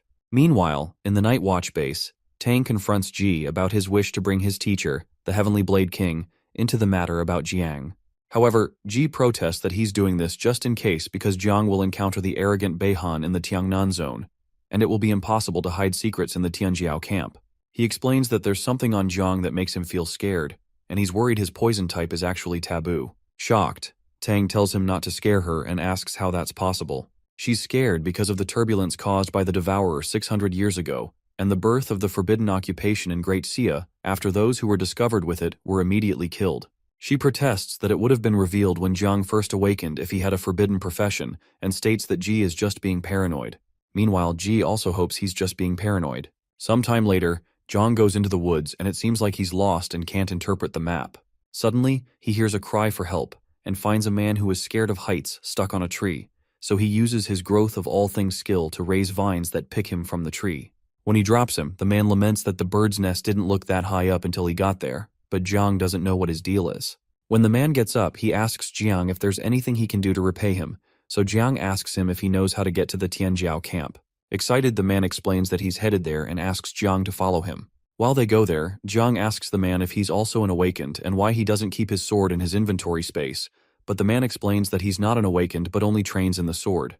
Apparently, he failed in awakening and tried to make a living, but eventually couldn't afford a toilet in the city. After that, he ran into the mountains to kill himself, until he found a hut left by an old hunter and the blade with him. So, he decided to practice swordsmanship in the mountains every day, and he eventually had an epiphany after training for 50 years. Suddenly, the man asks Jiang if he's willing to learn from him, even though he only knows one move. When it gets awkward, the man realizes he's being too forward and says he'll wait until Jiang wants to learn. Shortly after, when Jiang notices the Tianjiao camp, he turns back and doesn't find the weird old man. Nearby the Tianjiao camp, some aircraft survey from above, while those who want to enter are asked to queue up to report and get an identity band, which they're warned not to remove unless eliminated. Soon after, Jiang gets his wristband, but he soon encounters Sandao, who eagerly calls him her benefactor, and Han Qiu, who calls him her master. Jiang is awestruck and wonders when he became Han Qiu's master. Immediately, Han Qiu recognizes Sandao as her ex-crush, while Sandao recalls her as a pervert. Soon after, both girls get into an argument about Han Qiu's promiscuous relationships with her girlfriends and excessive Yuri novel consumption. When Sandao asks Han Qiu why she's still following her, she clarifies that she's only here for her master. Suddenly, Sandao playfully accuses Han Qiu of never liking girls after all, but Han Qiu confesses that Jiang made her heart move. Soon after, both girls reunite and playfully consider themselves rivals in love, while Jiang watches the ridiculous way girls think. Suddenly they hear a loud noise nearby and it seems someone is fighting. The angry patrol instructor, whose level is at that of a third transfer grandmaster, goes to settle things, annoyed that they're already fighting before entering camp. When he moves forward, the patrol instructor is thrown back several feet, so he informs them to notify the higher-ups that those crazy people are here. Surprised, Sandao wonders who would throw a third-level grandmaster back with one hit, but Han Qiu reasons that it's the top performers from the Jiangnan zone. The short-haired woman is named Tang Ying, an assassin type who's ridiculously strong and the youngest gold medal assassin in Tianji Tower. It is said that recently she assassinated a fourth transfer grandmaster. The one who's emitting a blood-red aura is called Bai Feng, known as the Little Killer God, and the disciple of the commander-in-chief of the last China Sea defense line. He's the most brilliant genius in the military region, but seems to have some psychological problems and easily goes out of control. The blue-haired man is called Xiao Beihan, whose grandfather is one of the 7 pillars of Great Xia, and his Qinglian sword immortal profession is considered god level. Sandao immediately recognizes Beihan as a thieving bastard because the sword in his hand was stolen from her family, and Jiang realizes that Beihan is countless times stronger than Yuanwu, whom he had killed. There's one more guy being surrounded by all the others, and Han Qiu introduces him as the invincible descendant, Jiang Wushuang, who's said to have 3 hidden professions. He's obviously unbelievably strong, and they still can't beat him even with their combined strength. Jiang recalls that this is the guy ranked 3rd on the Great Xia Genius hunting list, which explains a lot, and he wonders if his insects can handle these people. Suddenly, Beihan leaps in front of them and strikes the ground, which startles Sandao, so Jiang tells him to be careful. Beihan compliments Wushuang's fist style since it was able to blow him away. When Jiang calls out to him, Beihan calls him by name and mentions that he heard that Yuanwu died at his hands. He confesses that he doesn't like the useless Yuanwu either, but Jiang would have to die regardless. He states that he was planning to finish off Wushuang first, but he'll now focus on dealing with him. However, Jiang responds to Beihan that his strength is different, but everyone in the Shao family has the same rotten personality, then generates his poison. It seems that he'll have no choice but to break his promise to Uncle G. As both boys prepare for a face-off, a force sweeps between them, and they're told to move aside because the chief instructor, Heavenly Blade King, has arrived. The force that breaks the ground in two turns out to be from the old man that Jiang had saved, and he informs those who want to fight that they'll have to answer to the sword in his hand. Jiang realizes the Heavenly Blade King is the old man he met, and he realizes that one wave of his sword shook the four geniuses so much that they can't move, and even almost affected his insects too. Soon after, the vice commander of the camp, Yang Guang, informs the Heavenly Blade King, Senior Gu, that all 300 geniuses are present and asks him to prepare to go on stage and host the opening ceremony. The participants begin to chatter about how there's never been a king-level figure in charge of the many Tianjiao camps in the Jiangnan zone. Even though they're standing dozens of meters behind, he can still kill them all in one move. They wonder why the master is coming out now when he's said to be lying in seclusion. And when someone mentions that it seems the old master is out to recruit a disciple, some of them plan to perform to impress him. Meanwhile, Ying watches the heavenly master, while Feng is glad to have finally met the living legend. Beihan, on the other hand, plans to defeat Wushuang once camp begins to leave a good impression on the old master, while Wushuang plans to find a way to make the Heavenly Blade King his master. Jiang, who notices everyone's excitement, asks the two ladies if they know the old master, so Sandao mentions that she's been hearing legends about him since she was young. Apparently he's not an awakener, but he's able to suppress a group of 7th Transfer Seal Kings and become the #1 Seal King under the Zhen Empire, and it's said that he once slayed a dragon in one strike. Hankyu chimes in by saying that the Heavenly Blade is a Seal King just like her grandfather, but the senior Heavenly Blade King is her grandfather's most respected existence, and she had wished to be discipled by him, but he's turned down several offers to disciple anyone. Meanwhile, Jiang, who is shocked to have received an offer from him just this morning, asks if they're sure it's hard to become his disciple. To clarify, Hankyu explains that even Wushuang and Feng, with all their abilities, were both rejected by the senior blade god before, so it's quite hard to be his disciple. Finally, Sandao adds that the old master has only accepted 2 disciples in his life, and that was more than 20 years ago.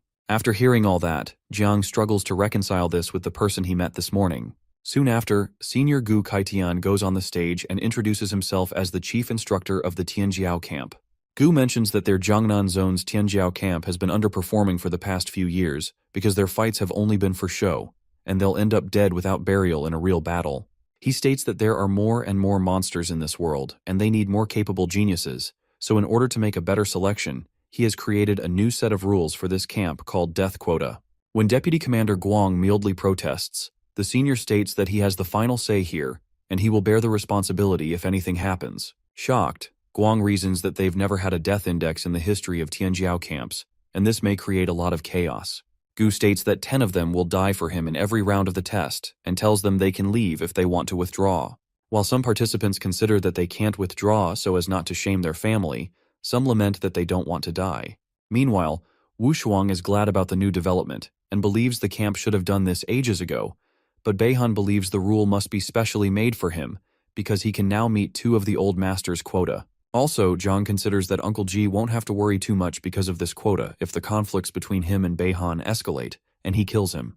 When no one withdraws, Gu seems pleased and states that it seems everyone still has some pride in them. He immediately announces the commencement of the camp entry assessment, which will eliminate half of the 300 people present through a game where they have to use any method possible to possess any of the 150 flags in the camp before 6 o'clock in the morning on the second day. He tells them to fight with confidence, kill with confidence, fight alone, form alliances, or even tear down the entire camp if they wish.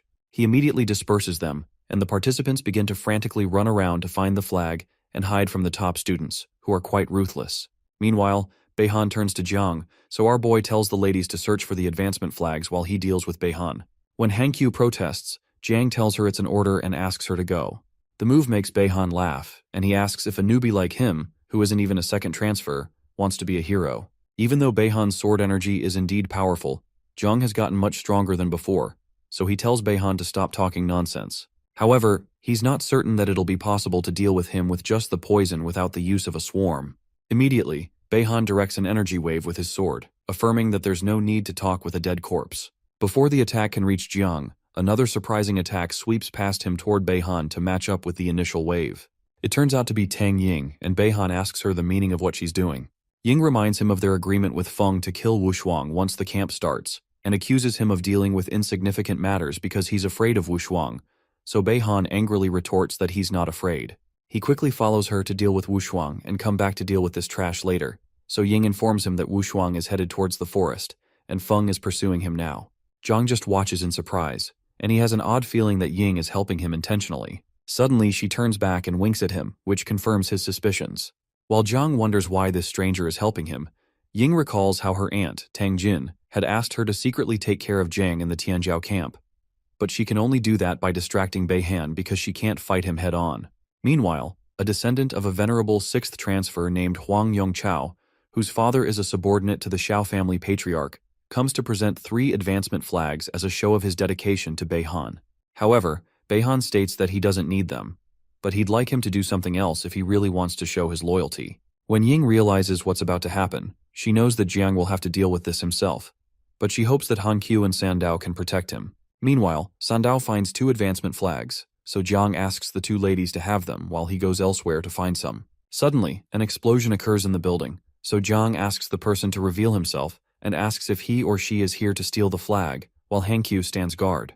It turns out to be Yongchao, but he's not here to steal the flag but to take Jiang's life. Sandao immediately recognizes him, and she knows he has a hidden profession called Sun's Extreme Flame Archer, a level 39 Awakener, and the son of a 6th transfer Venerable. She's not certain her Earth's eternal shield can block his attack, but when Yongchao fires an arrow of flames towards them, Jiang asks the ladies to get out of his way as he rushes forward with a poison mist in his hand. Jiang warns Yongchao not to blame him for being ruthless if he plans to kill him, especially since they need to meet the death quota. As Yongchao leaps down, Jiang creates a poison cloud right above himself, and Yongchao is shocked to see a creation type using poison type. Yongchao quickly calls on his brothers to come out of hiding so they can attack Jiang together, but no one responds, and he's engulfed by the poison mist that soon begins to eat up his skin. As he screams from the excruciating pain, his brothers run to safety to escape the guy with the hidden poison type, especially since a range type like Yongchao couldn't deal with the guy. Meanwhile, Senior Gu and Deputy Commander Guang watch the whole thing on camera. Gu commends Jiang on doing a good job, admiring his hidden poison type. Guang, on the other hand, is shocked that he killed a 2nd transfer so easily. Jiang seems unbelievable to him, and he wonders how he got no report from the Night Watch in Chuzheng City about this. Immediately, Gu asks him to go report this, and he tells him to get a few more space-type Great Masters so that they can be ready to teleport at any time to prevent the brats from getting too ruthless. Guang quickly heads out before Gu changes his mind because the consequences will be terrible if the geniuses begin a massacre. Suddenly, Gu calls him back and tells him to prepare 10 third-tier peak ferocious beasts and attach the Qingyun flags to them. Guang considers the idea brilliant because this will force the geniuses to face the monsters with the flags on them instead of harming ordinary people. Meanwhile, Ying, Beihan, and Feng surround Wushuang, but Wushuang reminds them that all 3 of them still can't kill him, and it seems they're all asking to die. He also reminds them that they can't feel any glory in winning because there are 3 of them against 1 of him. Suddenly, Jiang's elimination of Yongchao is announced, and this seems to be the first blood. The announcement shocks Beihan because even though Yongchao's abilities are ordinary, he's still a decent 2nd transfer and is among the top 50 in the camp. Apart from that, Yongchao is much stronger than Jiang, so he shouldn't have been killed so quickly. Ying considers that her aunt had said that Jiang is just a level 26 creation type, and it doesn't explain how he was able to kill so quickly when it would have taken her time to kill. Feng, on the other hand, considers that Jiang must be the hidden crouching tiger in this camp, and Wushuang suggests to the 3 of them to go meet the other expert among them. Suddenly, another announcement is made about the deployment of 10 third-tier peak ferocious beasts with 3 Qingyun flags on them. It's also stated that those who possess the Qingyun flags will receive additional ranking weight, with the top 10 receiving rewards and the first place receiving 100 million. Meanwhile, Jiang considers that the camp is too generous for giving the first place 100 million, and he reasons that he'll be able to reproduce quickly again if he can get that money and other resources they're offering. Suddenly, one of the monsters approaches them, and Han Qiu warns them to be careful because the monster is equivalent to a level 80 to 93rd transfer Grandmaster. When Sandao notices that the monster is still in its paralyzed state since it was just let out, she proposes that they take the chance to hide, but Jiang asks the ladies to hide further away and rushes towards the monster. As Jiang rushes towards the monster, a strong strike wave passes in front of him, and it turns out to be from Beihan, who admires his ability to kill Yongchao and his tenacity to immediately snatch away the Qingyun flag. He admits that he had underestimated him before but pledges to kill him today. Immediately, Jiang tells Beihan to stop talking nonsense if he wants to fight. Annoyed, the young master launches an attack at him called the Heaven and Earth Wind Dragon Slash, and Jiang moves backward to avoid it. When Beihan notices that Jiang has a hidden poison type, he comments that it's still nothing against his sword, even though poison types are hard to deal with. Hankyu begins to panic because wind can counter poison and her master is in danger. However, Sandao stops her from interfering because Jiang's poison is strong, and interfering could disturb the fight. Meanwhile, Jiang creates a poison mist dragon around Beihan that surprises him. When Beihan realizes the advancing poison can't be dispersed, he decides to surround it by using the forbidden technique, Azure Lotus Sword Immortal, and asks Jiang to watch how his sword energy will consume all of his poison mist. Intrigued, Jiang also realizes that it's easier for him to devour with Beihan's sword energy blocking anyone from seeing him. He immediately dispatches Little Nine to consume the energy, which increases her devouring value, and he asks her to help him break the energy once she's full. When she breaks it, the poison hits Beihan, knocking him backward, and he incredulously asks how poison can destroy sword energy. He immediately activates his Life Jade Protector and announces that his poison can't penetrate his Life Jade, which means Jiang is doomed. The only problem is that this battleground is on camera, and Jiang can't afford to let his insects show their true form. Eventually, he asks Sandao if she can give him an opaque Earth's eternal shield that covers this area, so she decides to try. She immediately summons the Earth's eternal shield cover, and Beihan demands to know what he's trying to do. After the shield is up, Jiang asks Beihan to guess how Yuanwu died. Annoyed, Beihan asks how he can compare the life jade of a trash like Yuanwu to his, and asks if he's really that naive. However, Jiang tells him he's the one being naive by comparing his past strength to his present, so he orders Little Nine to smash him into bits. Eagerly, Little Nine rushes towards the confused Beihan and she furiously attacks his shield. When Beihan activates his sword energy protection, it surprises Jiang, who didn't expect him to be this capable. Suddenly the monster awakens and Jiang has no choice but to use his full power. He quickly summons the poison mist dragon and asks it to corrode Beihan's sword energy and cover Little Nine. Finally, he summons his swarm to come enjoy some ferocious beast meat. When the mist dragon corrodes the sword energy, Beihan realizes he doesn't have a way to attack, and Little Nine continues to attack the shield in her human form. When the shield doesn't break, Jiang realizes that Xiao Yuanshuan treats his grandsons differently, and Beihan's life jade is much more durable. However, no matter how durable, it'll only be a matter of time before Little Nine smashes it to pieces. Meanwhile, Guang watches from the camera and he realizes that Beihan seemed to be at a disadvantage just now, and Jiang has now blocked the surveillance. He immediately asks one of the space masters, Fang Cheng Yuan, to check Beihan's mental spirit and teleport him immediately if something is wrong. Surprised, Gu asks if Yuanshuan's grandsons aren't allowed to be hurt or killed, but Guang asks him if he's really prepared to fight a war with Yuanshuan if Beihan really got hurt, and asks if their Jiangnan Zone's commander Duan knows about this. Surprised, Gu really wonders if Jiang can kill Beihan, whose abilities are considered to be the cream of the crop, and he wonders why the brat is blocking their view. Inside the shield, the ferocious beast is completely mauled by his insects, while Little Nine starts to leave cracks on Beihan's life jade.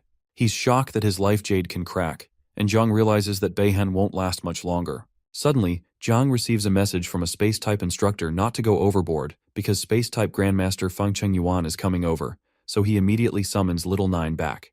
To finish this fight as quickly as possible so as not to be exposed, he orders one of the insects to self-destruct and destroy the life jade while the rest turn into poison.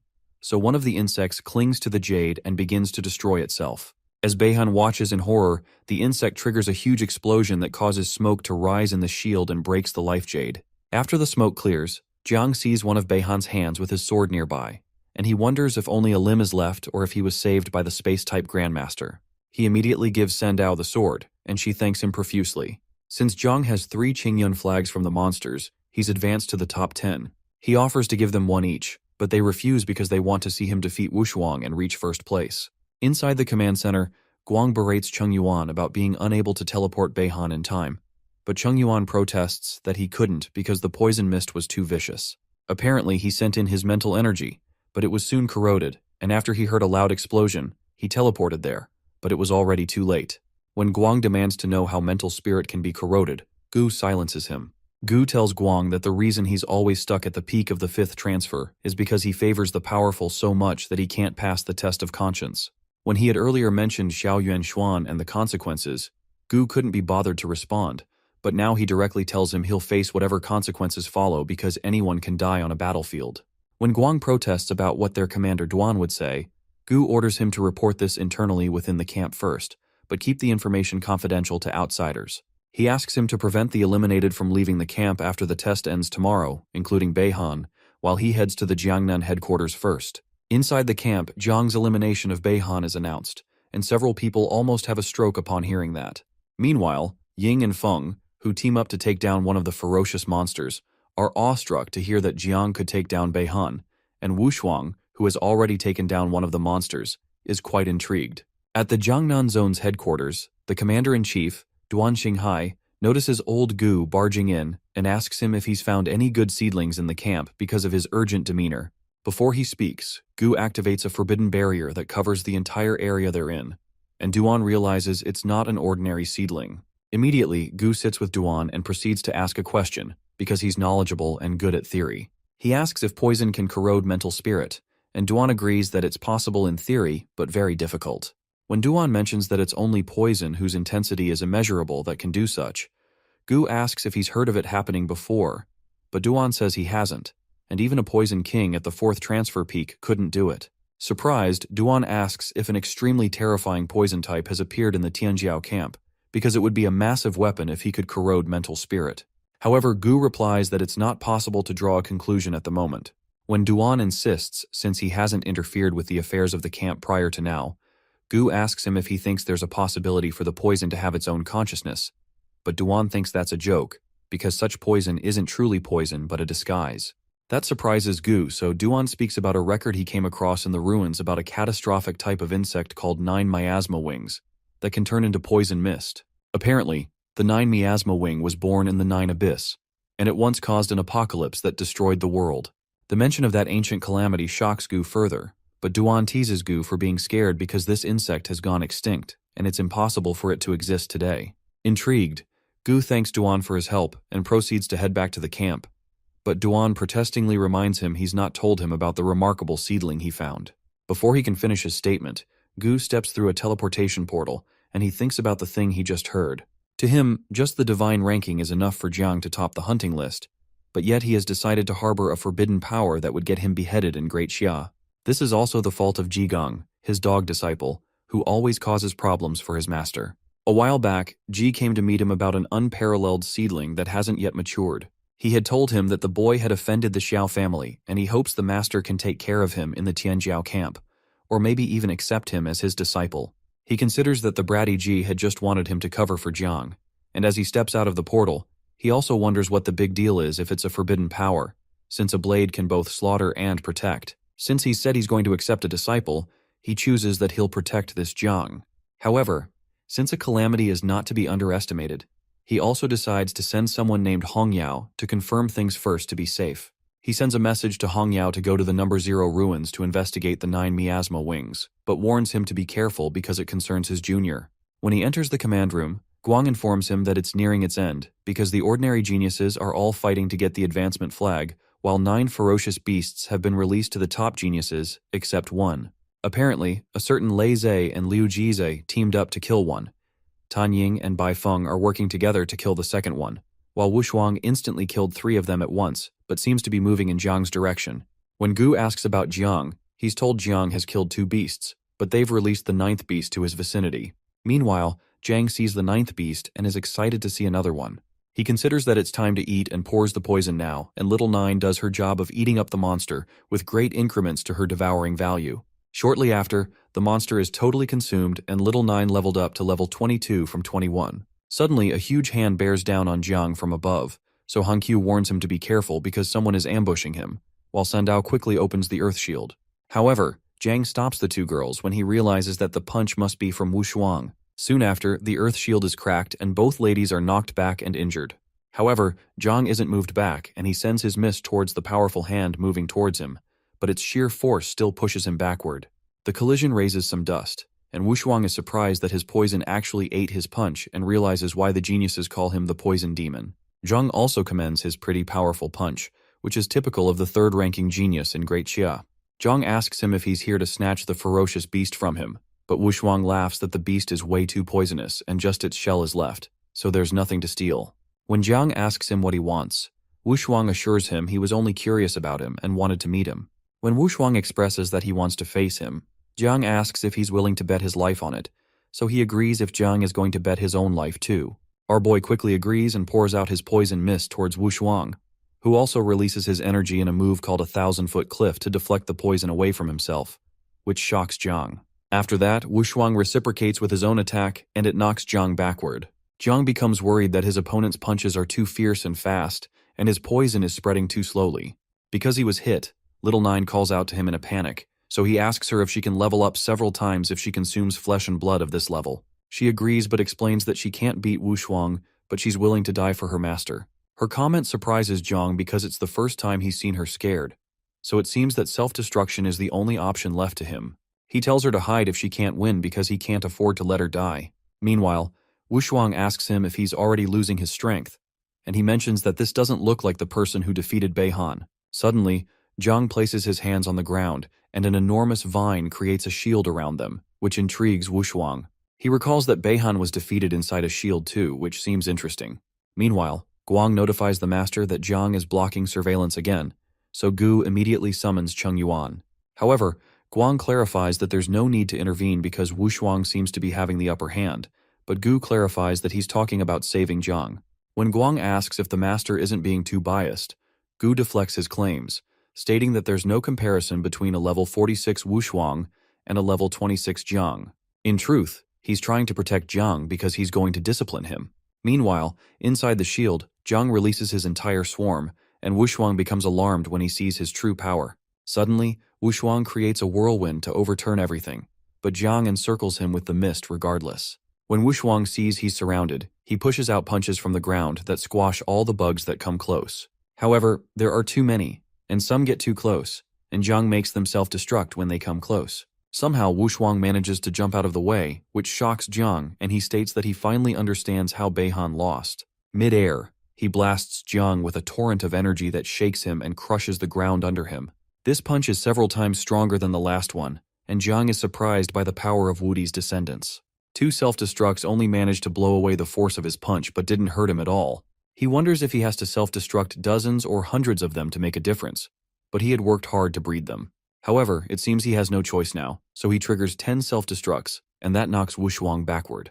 When Wushuang lands on the ground, Jiang stretches out his vines to touch him, but Wushuang suddenly states that the battle is over.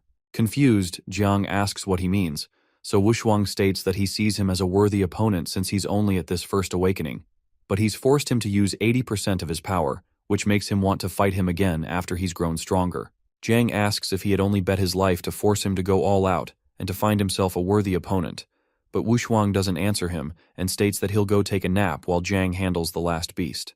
Confused, Jiang asks him if he's giving him first place, but Wushuang explains that that is not his intention, but he's just really tired and needs to sleep. As Wushuang walks away, he shouts at Wushuang to stop pretending because he'll not succumb to pride and not take everything that's available, but Wushuang only smiles and thinks to himself that this person is really a worthy opponent. Meanwhile, Gu reasons that not using strength to bully the weak is what it means to be Wudi's descendant, and Wushuang's actions impress him.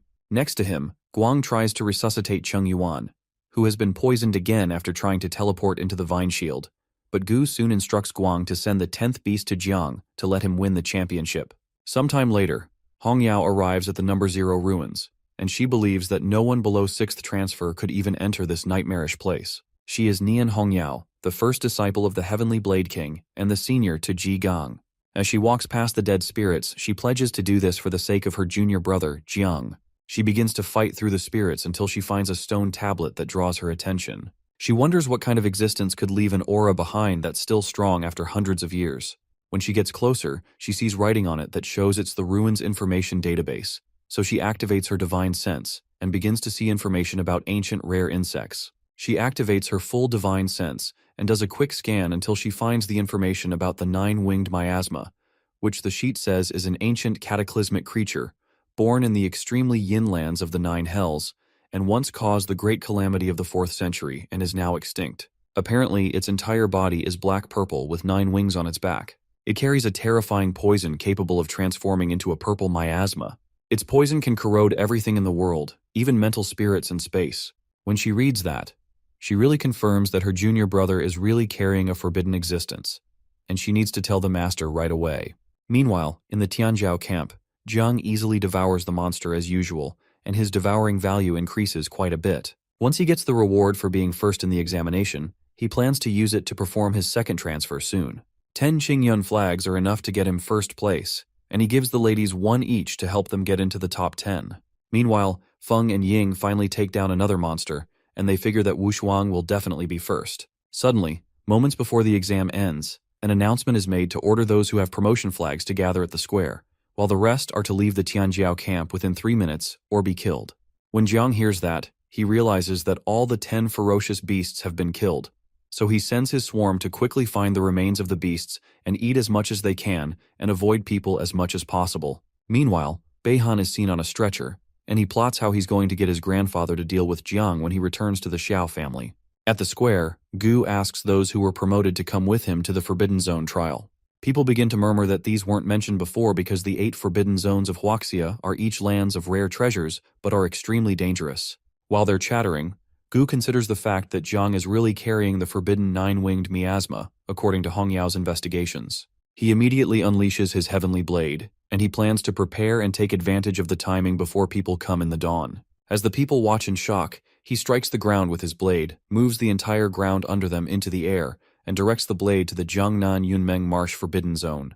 They all watch in shock as he moves the entire camp to Yunmeng Marsh, and they realize only the Heavenly Blade King can pull this off. Meanwhile, Jiang asks the ladies what they know about the Yunmeng Marsh Forbidden Zone, and they don't seem to know much other than something that Han Q's grandfather told her once. Apparently, the danger level of Yunmeng Marsh is ranked last among the 8 forbidden zones of Huaxia. But what makes it truly terrifying isn't the hidden dangers, but the distortion of time and space. There are countless dimensional fragments, like interconnected bubbles, with space within them that is larger than the entire Earth. Because these fragments are always moving constantly, it's easy to get lost, and the time there is different from the outside world. It's said that a century ago, a regular person came to the Yunmeng Marsh with a determined mindset, and he became a 7th transfer-sealed king. According to him, 200 years had passed inside, but only 2 hours outside. Apparently her grandfather also explored there, and he was lost for 3 days inside, but 3 years had passed in the outside world, which means the risks and opportunities are random. However, Sundao is sure that the Heavenly Blade King would only lead them there because he has a safe route planned, and Jiang hopes she's right. To Jiang, this place seems to have great dangers and great opportunities, but he has a feeling that the senior Heavenly Blade King is doing this because of him. While they're moving, Gu reasons that Xiao Yunshuan will soon be able to find out about the 9-winged miasma if Hong Yao is able to detect it. When that happens, the entire Great Xia won't be able to keep it a secret, and he hopes that the Yunmeng Marsh will buy them enough time to find allies. The next morning, when parents and guardians arrive, they find the excavated ground, and they wonder if the Heavenly Blade really moved the entire camp, which is the elite of their entire Jiangnan War Zone's next generation, and they wonder if he's planning a rebellion. While they wonder where Commander Duan is, the commander rushes towards the scene of the incident after receiving a message from him that requires him to gamble his life. 2 minutes ago, Old Gu had sent a message to Duan to explain that he urgently needed to take the kids to the Forbidden Zone trial, and they'd return by the Tianjiao ranking selection day. He asked him to proceed as usual because he'd take responsibility for the consequences. He soon arrives at the camp, and he realizes Gu has left him with a huge mess to clean up. The commander approaches the people, who are gravely worried about their wards, but Duan tells them to quit worrying since Gu had said they'd be back by the selection day after the trial. But, in his mind, he really wonders if Old Gu really needed to rush the geniuses to the Forbidden Zone like this, even if for the invincible prodigy he told him about, or if he's trying to hide or escape something. When he recalls the conversation he had with Gu, especially when he mentioned that the poison has its own consciousness, he suspects that it's the 9-winged miasma. Sometime later, Ji receives a message from his master that Jiang has something taboo, and it's such a serious matter that he's taken him to the Forbidden Zone to lay low for a while. He also asks him to try and find some allies among the sealed kings, because they might face a fierce battle when he returns. Shortly after, Ji laments to Tang Jin about how it'll be to protect Jiang, who had killed the prodigy from the Huang family and cut off Beihan's arm, apart from the fact that he's holding on to a taboo. Regardless, Tang assures him that they'll get through it, since he has made up his mind to protect Jiang.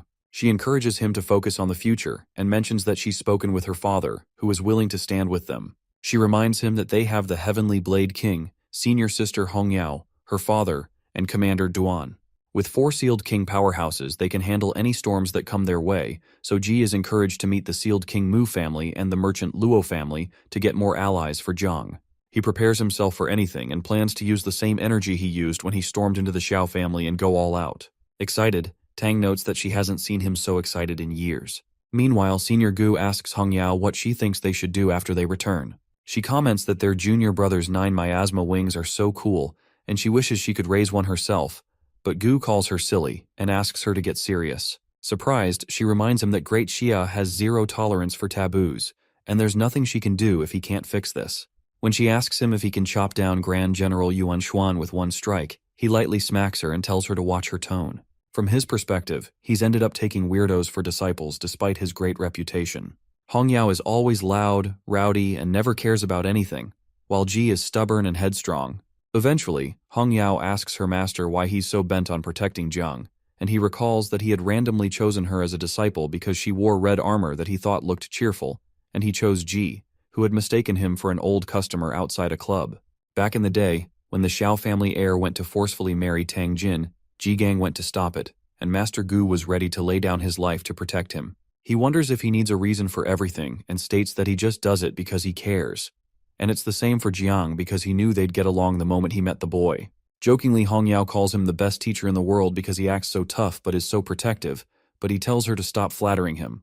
Eventually, she mentions that the only way to protect Jiang is through Great Xia's high military commander, one of the 3 invincible supremes, and also Jiang Wushuang's grandfather, the martial god Jiang Xuanji, also known as Wudi. Meanwhile, at a place called the Pojin Cavern, Myriad Races battlefield, Xuanji lands a punch on the ground that sends several men flying back. He's surprised that a group known as the Myriad Races dares to invade Great Xia, so he tells his men to kill them without mercy. He quickly tells his men to guard the entrance to the cavern, but he soon receives a telepathic message from Wu Shuang, who he knows should be busy at a prodigy camp right now. Soon after, Senior Gu appears, so Xuanji asks Gu if Wu Shuang got into trouble in the camp. However, Gu clarifies that his son is doing very well, but he wanted to make a deal with him, so Xuanji asks him to speak his mind. Gu immediately explains that he took in a disciple who is a divine-level creation type, but possesses the taboo 9 miasma wing, and he wants him to protect his life. Surprised, Xuanji reminds him that Great Xia has always believed in killing rather than letting those with taboos go free, and he asks him if he thinks he's all-powerful because he's the martial god. Surprised, Gu tells him he actually believes that, so Xuanji asks him to name his terms. Finally, Gu mentions the Hall of Taishu in Yunmeng Marsh, which only he knows the way to, and mentions that he can take Jiang Wushuang there to give him quite an eventful experience. The Hall of Taishu is the legendary treasure trove of the Heavenly Tao, and Wu Shuang's cultivation will advance greatly if he can go there. Eventually, Xuanji says he'll agree on the condition that Jiang is not allowed to use the 9 miasma wing during the Prodigy tournament, and he will throw him to the Myriad Races battlefield to fend for himself if he can't take first place on Great Xia's overall Prodigy leaderboard.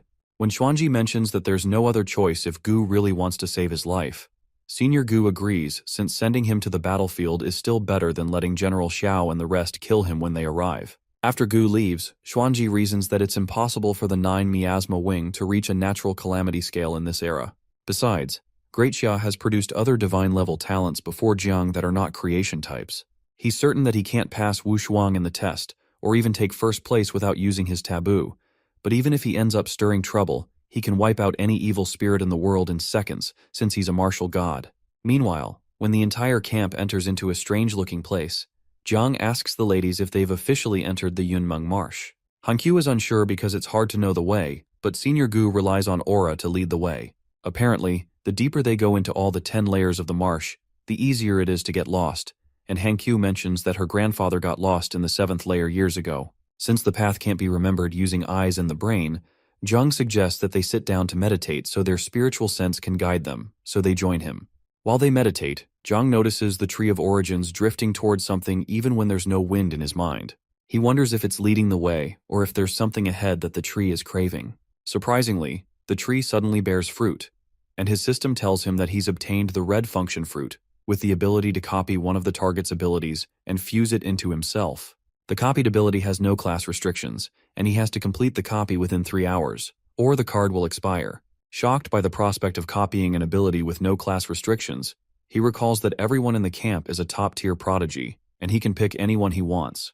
The most valuable targets would be Wushuang, Feng, and Tang Ying. However, since the copy ability is random, he worries that he might end up with some garbage skill. Having just 3 hours to make a decision, he wonders whether to just take a gamble. Suddenly, Gu announces to them that they've reached the 6th layer of Yunmeng Marsh, called the Taishu Realm, and the Hall of Taishu is up ahead. Suddenly, it occurs to our boy that he can copy one of the old master's characteristics, especially since he said he only knows one move. This way, he can copy the skill and consider it an early lesson. They soon reach Taishu Hall, and the kids are excited. Apparently, there was a legendary Sealed King in the Demon City who ascended to Sealed King in this hall, and one of the 3 invincibles of the Great Sia, called the Great Dreamer, attained enlightenment here. Gu informs them that there are 3 trials in Taishu Hall. The first is to climb 1,008 steps, with a chance to receive a reward of heavenly Tao on each step. The second is the Taishu Monument, and Gu admits that only the Great Dreamer has reached this point. As for the third trial, which is inside the Taishu Hall, no one has ever reached it. However, they will only be doing the first trial. From the 150 participants, the top 10, based on the number of steps climbed, will be selected to represent the Jiangnan Zone and enter the grand finals of the Great Xia's 8 War Zones Tianjiao competition. Immediately, Gu announces that they begin the trial, and the kids eagerly rush up the stairs. As Sandao rushes there, Zhang drags her back and asks her why she is rushing when the Taishu Hall is not running away. He shows them the top students, who are not rushing there but are preparing themselves. When they see that, they decide to meditate with him since they only have one shot to do this right. When Gu notices those who are meditating calmly, he is slightly impressed. In truth, Zhang is using the excuse of preparing himself to replicate the heaven-splitting blade move so that the card does not expire. And he hopes the old master did not lie about knowing only one move. When our boy selects Gu, the system reminds him that there is a chance that an ability will be downgraded or upgraded during the duplication process, and Zhang accepts the terms. He does not care if the ability is not upgraded, but he hopes it is not downgraded. When the duplication begins, he confirms that Gu was not lying. As the process continues, he sees a vision of himself training until he reaches a point where he has been training for 10 years, then 20 years, then 40, and then he finally achieves the heaven-splitting blade. When he finally gets it, he cleaves the ground with one strike of his blade. Apparently, man models himself after the earth models itself after heaven, but heaven models itself after Tao. When the copying process is completed, the system congratulates him for receiving about 4 different skills, and Zhang is very excited that he was able to split the heaven-splitting blade into 4 different forms. A while later, Hongyao notifies the master that Wu Shuang has begun to ascend the steps, but only Zhang is left. She becomes worried that Zhang is asleep, and Gu also becomes concerned that it does not take this long to adjust one's state. Suddenly, Hongyao notices that her sword heart is resonating, and it surprises Master Gu that even his sword heart is resonating. She immediately asks Gu if this could mean that Brother Jigang was successful in finally breaking down the heaven-splitting blade into 4 moves like he said. Apparently, Ji's stubbornness had kept him stuck at the 3rd transfer Grandmaster level for so many years, and Hongyao wonders if he is finally enlightened.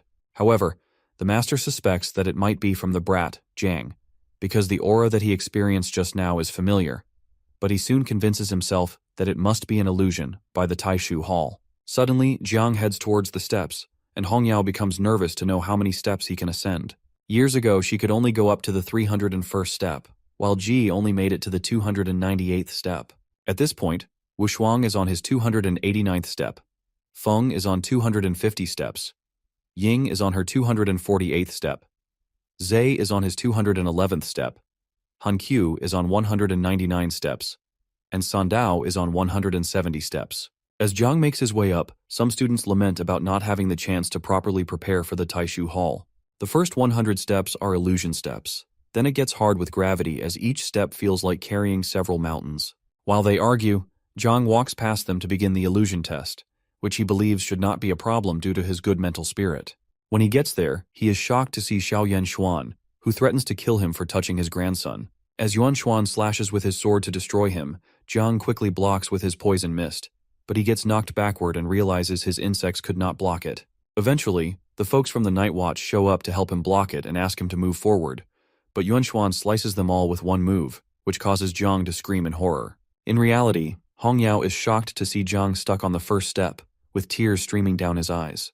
Her master clarifies that the first phase of steps tests the mental spirit, physique, agility, and strength, but all the geniuses in the camp have been tempered with rare materials and treasures since they were young, except Zhang, who has always relied on himself. It seems that Zhang will suffer in this trial, and Hongyao becomes afraid that he will get sent to the battlefield, just like the master agrees with the martial god. In Jiang's vision, he begs Yuanshuan to kill him because he does not want to live anymore after causing everyone's death. When the Tree of Origins causes Yuanshuan to fade away, Jiang is shocked to realize he is in an illusion. He is shocked because it felt so real, but he eventually comes back to his senses. Suddenly, the system congratulates our boy for receiving 5 Star Wish fragments. Apparently, 1,000 fragments can be combined to form one complete Star Origin. 10 Star Origins can increase a skill between levels 1 and 3, while 100 is required for skills between levels 4 and 6. Zheng is shocked because a single fragment is worth tens of millions in the market, and such rewards seem so generous at the start of the trial. It's also a good thing because he can sell each fragment to be able to feed his swarm for a while. While he climbs higher, he wonders why the illusion hasn't attacked him again in the second step. But when he sees the Tree of Origins, he excitedly realizes that the tree has blocked the illusion completely. When Zhang begins to laugh excitedly, the others wonder why his expression suddenly changed, and suppose that he's about to get kicked out of the stage. Zhang overhears them and promises to show them how he'll casually crush the entire trial. When he looks up, he realizes that Wu Shuang is almost at the 300th step already, and he needs to surpass him. When Zhang hesitates, Hongyao supposes that her junior brother is stuck again and may not be able to even surpass the 10th stage. Suddenly, Zhang begins to jump from step to step and starts singing happily. The others almost choke from the shock of watching him playfully sing till he reaches the 100th stage, and they wonder if he got stuck in the first stage intentionally because he liked those stages. As Zhang jumps past the ladies, he playfully sings to assure them that he believes his sisters will reach the 100th stage, which really motivates Han Qiu to want to risk her life to meet his expectations. Shocked, Hong Yao asks her master if the Hall of Taishu's assessment is malfunctioning because Jiang has reached the 200th stage and is not slowing down at all, but even Master Gu admits to never having seen this before. As Jiang jumps past some other geniuses, they wonder if Jiang is really experiencing the same trials they're in. Suddenly, Jiang comes closer and finds the 3 top geniuses stuck at the 299th stage. Meanwhile, the master and Hong Yao realize that every stage after the 300th is a major hurdle, and is even hard for prodigies, because every step after feels as heavy as a mountain. When the 3 top students notice Jiang behind them, Wu Shuang and Ying commend his ability to catch up, but Feng doesn't say anything. Eventually, Wu Shuang informs them he'll take the lead now. Suddenly, Jiang's divine rank spirit nurturer talent begins to resonate with Wu Shuang, so Jiang wonders if he's also divine rank. When some chains appear around Wu Shuang, Jiang wonders if the chains are to suppress his strength. Suddenly, the chains shatter and Wu Shuang takes his next step. When a purple aura develops around Wu Shuang, Feng wonders if this aura is the reward for reaching the 300th stage, and Ying seems pretty impressed. Eventually, Wu Shuang explains to them that the steps after the 300th are considered extreme. Although this new stage seems to be testing willpower, it's in truth testing the strength of one's soul. Wu Shuang tries to counsel Jiang to proceed with caution because he didn't come from a good background like this, and didn't have the luxury of being bathed in rare treasures and a good foundation. But while he's talking, Jiang casually steps onto the 300th stage. He soon turns to Wu Shuang and asks him if he was messing with him because this isn't that hard. For the first time, a look of shock develops on Wu Shuang's face. Suddenly, Jiang's system rewards him with an origin crystal for passing the 300th assessment stage. That's an insanely good reward. And Jiang reasons that he can give this to Uncle Ji since he heard he's been stuck in the Third Awakening for years. While Jiang is thinking, Little Nine excitedly tells him to keep climbing because they want to eat. When he looks up, he finds a slab on the top of the steps known as a stele, and realizes that Little Nine wants to eat that. He continues to climb, but eventually, Little Nine pushes him up forcefully across several stages, much to the shock of the 3 top prodigies. Their mouths open wide as they watch Jiang go up, and Wu Shuang begins to rush up the steps after changing his form, determined not to let Jiang surpass him. As Feng watches Wu Shuang, he realizes Wu Shuang has mastered his war god body, and anger wells up inside of him that makes him want to kill both guys that went before him. He activates his god demon blood power and goes hard after them while Ying watches them.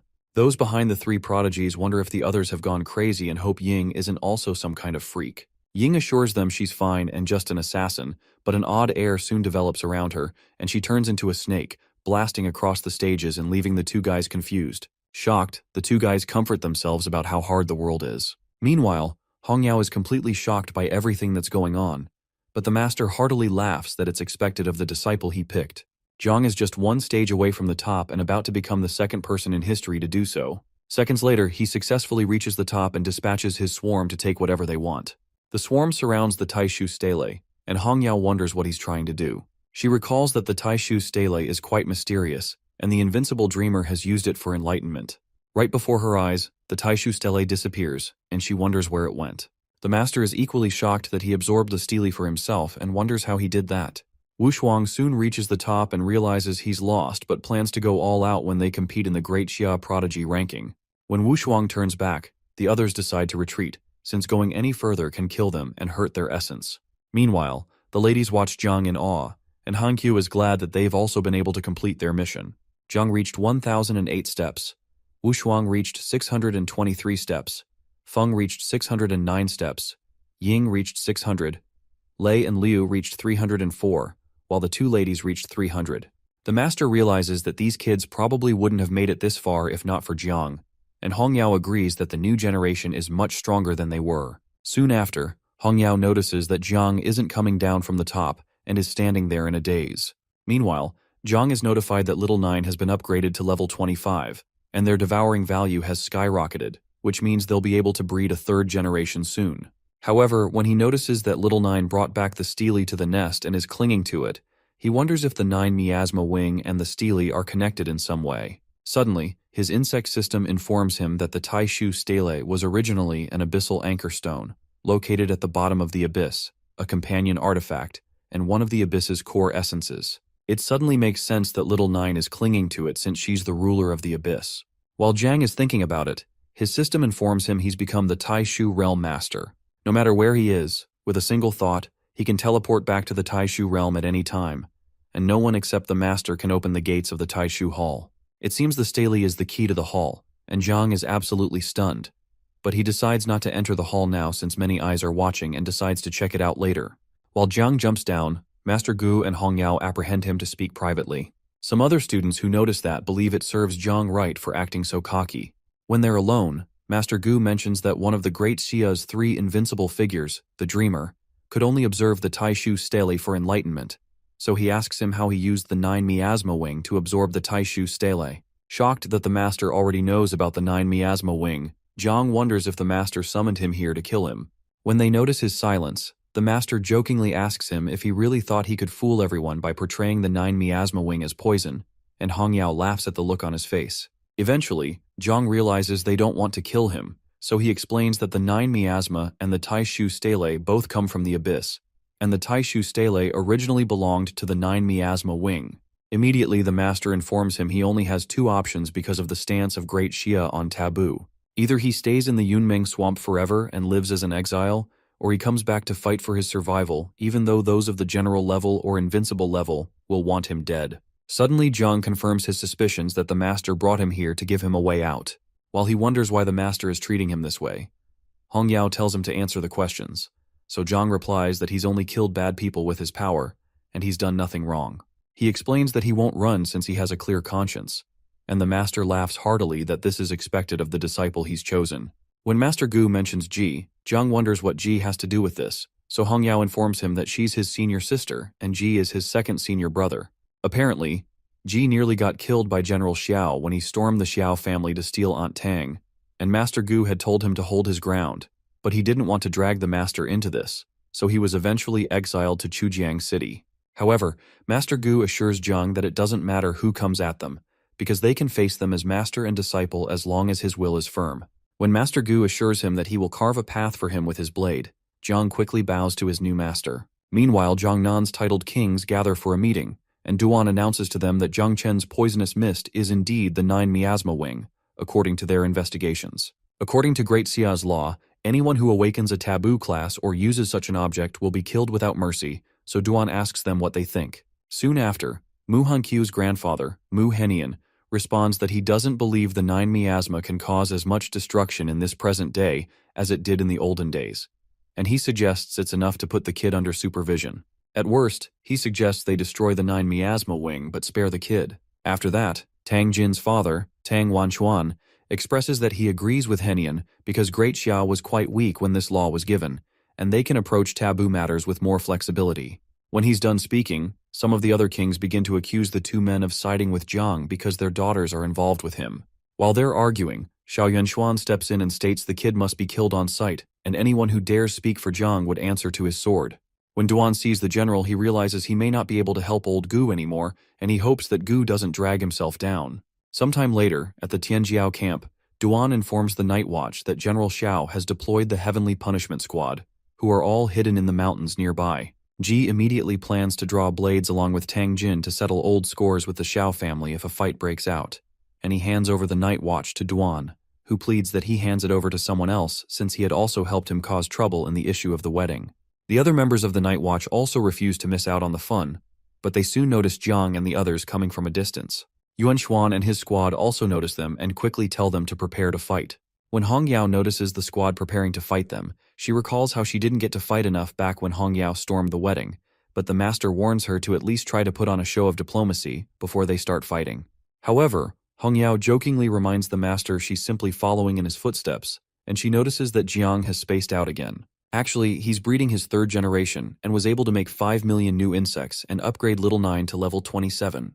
At this point, he has 5.11 million insects, and Jiang is certain the general won't have an easy time fighting them. As Hong Yao tries to assure Jiang not to be afraid, he assures her he's not, and informs her that he wants to go give Uncle Ji and the others a gift first. After she permits him, he excitedly goes to meet them. When he gets there, Jiang excitedly gives Ji an origin crystal, which is better than the epic gear he promised him, and Ji realizes this is as good as having the key to reaching the seventh awakening. Jiang also gives Aunt Tang a scarf that he thought would match her style and gives Brother Duan a Sunchaser bow he took from Yang Chao. He also gives Bulang a dark gold-grade weapon for him and gives Xiaoqi a platinum-grade set that looks like a bikini. Meanwhile, Yuan Xuan spots Jiang and tells the squad to await his orders. Suddenly, Duan notifies the general that there are more than 100 prodigies from the camp still with Gu, and they can't afford any mishaps. Yuan Xuan agrees but states that he'll kill Gu too if he doesn't know what's good for him. Eventually, Commander Duan has to step forward to ask old Gu to hand over Jiang to him. Although Duan doesn't want to be in such a position, he realizes that their Jiangnan zone will suffer heavy losses if they let this develop into a fight. However, Gu assures him that he has brought back all 150 prodigies from the Jiangnan war zone and even took them through the Hall of Taishu. When the titled kings hear that, they're glad that their children will be able to make them proud for enjoying the experience of going to the Hall of Taishu. With such a great favor, they decide to repay by not siding with the Xiao family either, even though they may not be able to protect Jiang Chen. Duan agrees with them, but while they're chatting, General Yuan Xuan splits the nearby river into two halves and tells everyone to shut up. He states that Jiang must die for possessing a taboo by Great Xia law, and states that Gu is going against the law by protecting him and by sealing off all the prodigy camp examiners by gambling their lives and taking them into danger. Meanwhile, the titled kings fearfully watch as the general walks on the sea and reverses the power of the heavens, and they decide to stay neutral. Immediately, Gu tells Jiang to return back to him and orders Hong Yao to handle the prodigy camp's flight. Jiang immediately leaves his friends and sets up a barrier around them, which they didn't notice he had even set up, and asks them to only enjoy the show. He proposes that they can only save him if he really can't handle the fight. When Master Gu draws his sword, Xiao Yuanshuan asks him if he really plans to draw his blade on him, but Gu points out that the general is an 8th awakening powerhouse with dozens of water element forbidden spells, and he has nothing to be afraid of with a man with just one blade. The general quickly creates an ice barrier, but Duan asks the both of them to calm down because the prodigy camp and the Jiangnan base next to it will be destroyed. While he pleads with them to consider the people, Xiao Beihan comes out of nowhere and suggests that they settle this with a 1 versus 1 life and death duel, and he plans to end Jiang today for taking his arm back then. Immediately, Jiang proposes to the men that they let the young ones settle their grudges and not interfere.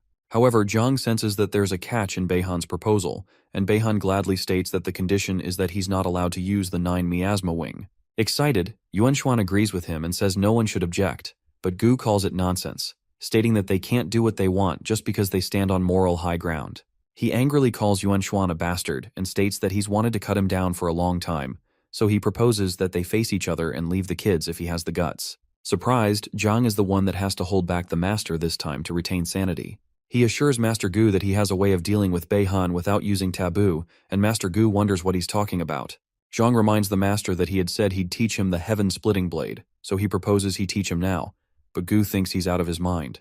Hong Yao is more furious, as she states that it took her 10 years to get the hang of it and Ji is still at the basics. When Beihan laughs that he can't wait 10 years, Jiang assures him he'll only need to wait 5 minutes. Shocked by his statement, Master Gu calls Jiang a brat and asks him if he thinks the heaven-splitting blade is a low-level technique. However, Jiang grabs the master's blade and asks him to trust him. To Gu's shock, the blade begins to resonate, and he seems to realize that the blade had also resonated back in the Hall of Taishu. Eventually, Jiang whispers into his master's ear to explain why the blade is resonating with him. So Gu reluctantly agrees to teach him right now.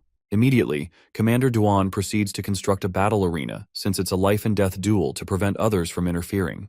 Amused, Beihan asks Jiang to learn quickly and assures him that he'll make sure everyone sees how he kills him without the help of his taboo. Angered, Ji tells Beihan to go screw himself and asks the master why he even agreed to all this. He blames himself for letting Jiang join the camp, but Jin assures him that the old master wouldn't make a reckless decision. Meanwhile, Master Gu explains to Jiang that he needs to know that the heaven-splitting blade is a blade of willpower. He has to break his attachments, overcome life and death, understand his true self, and act without hesitation.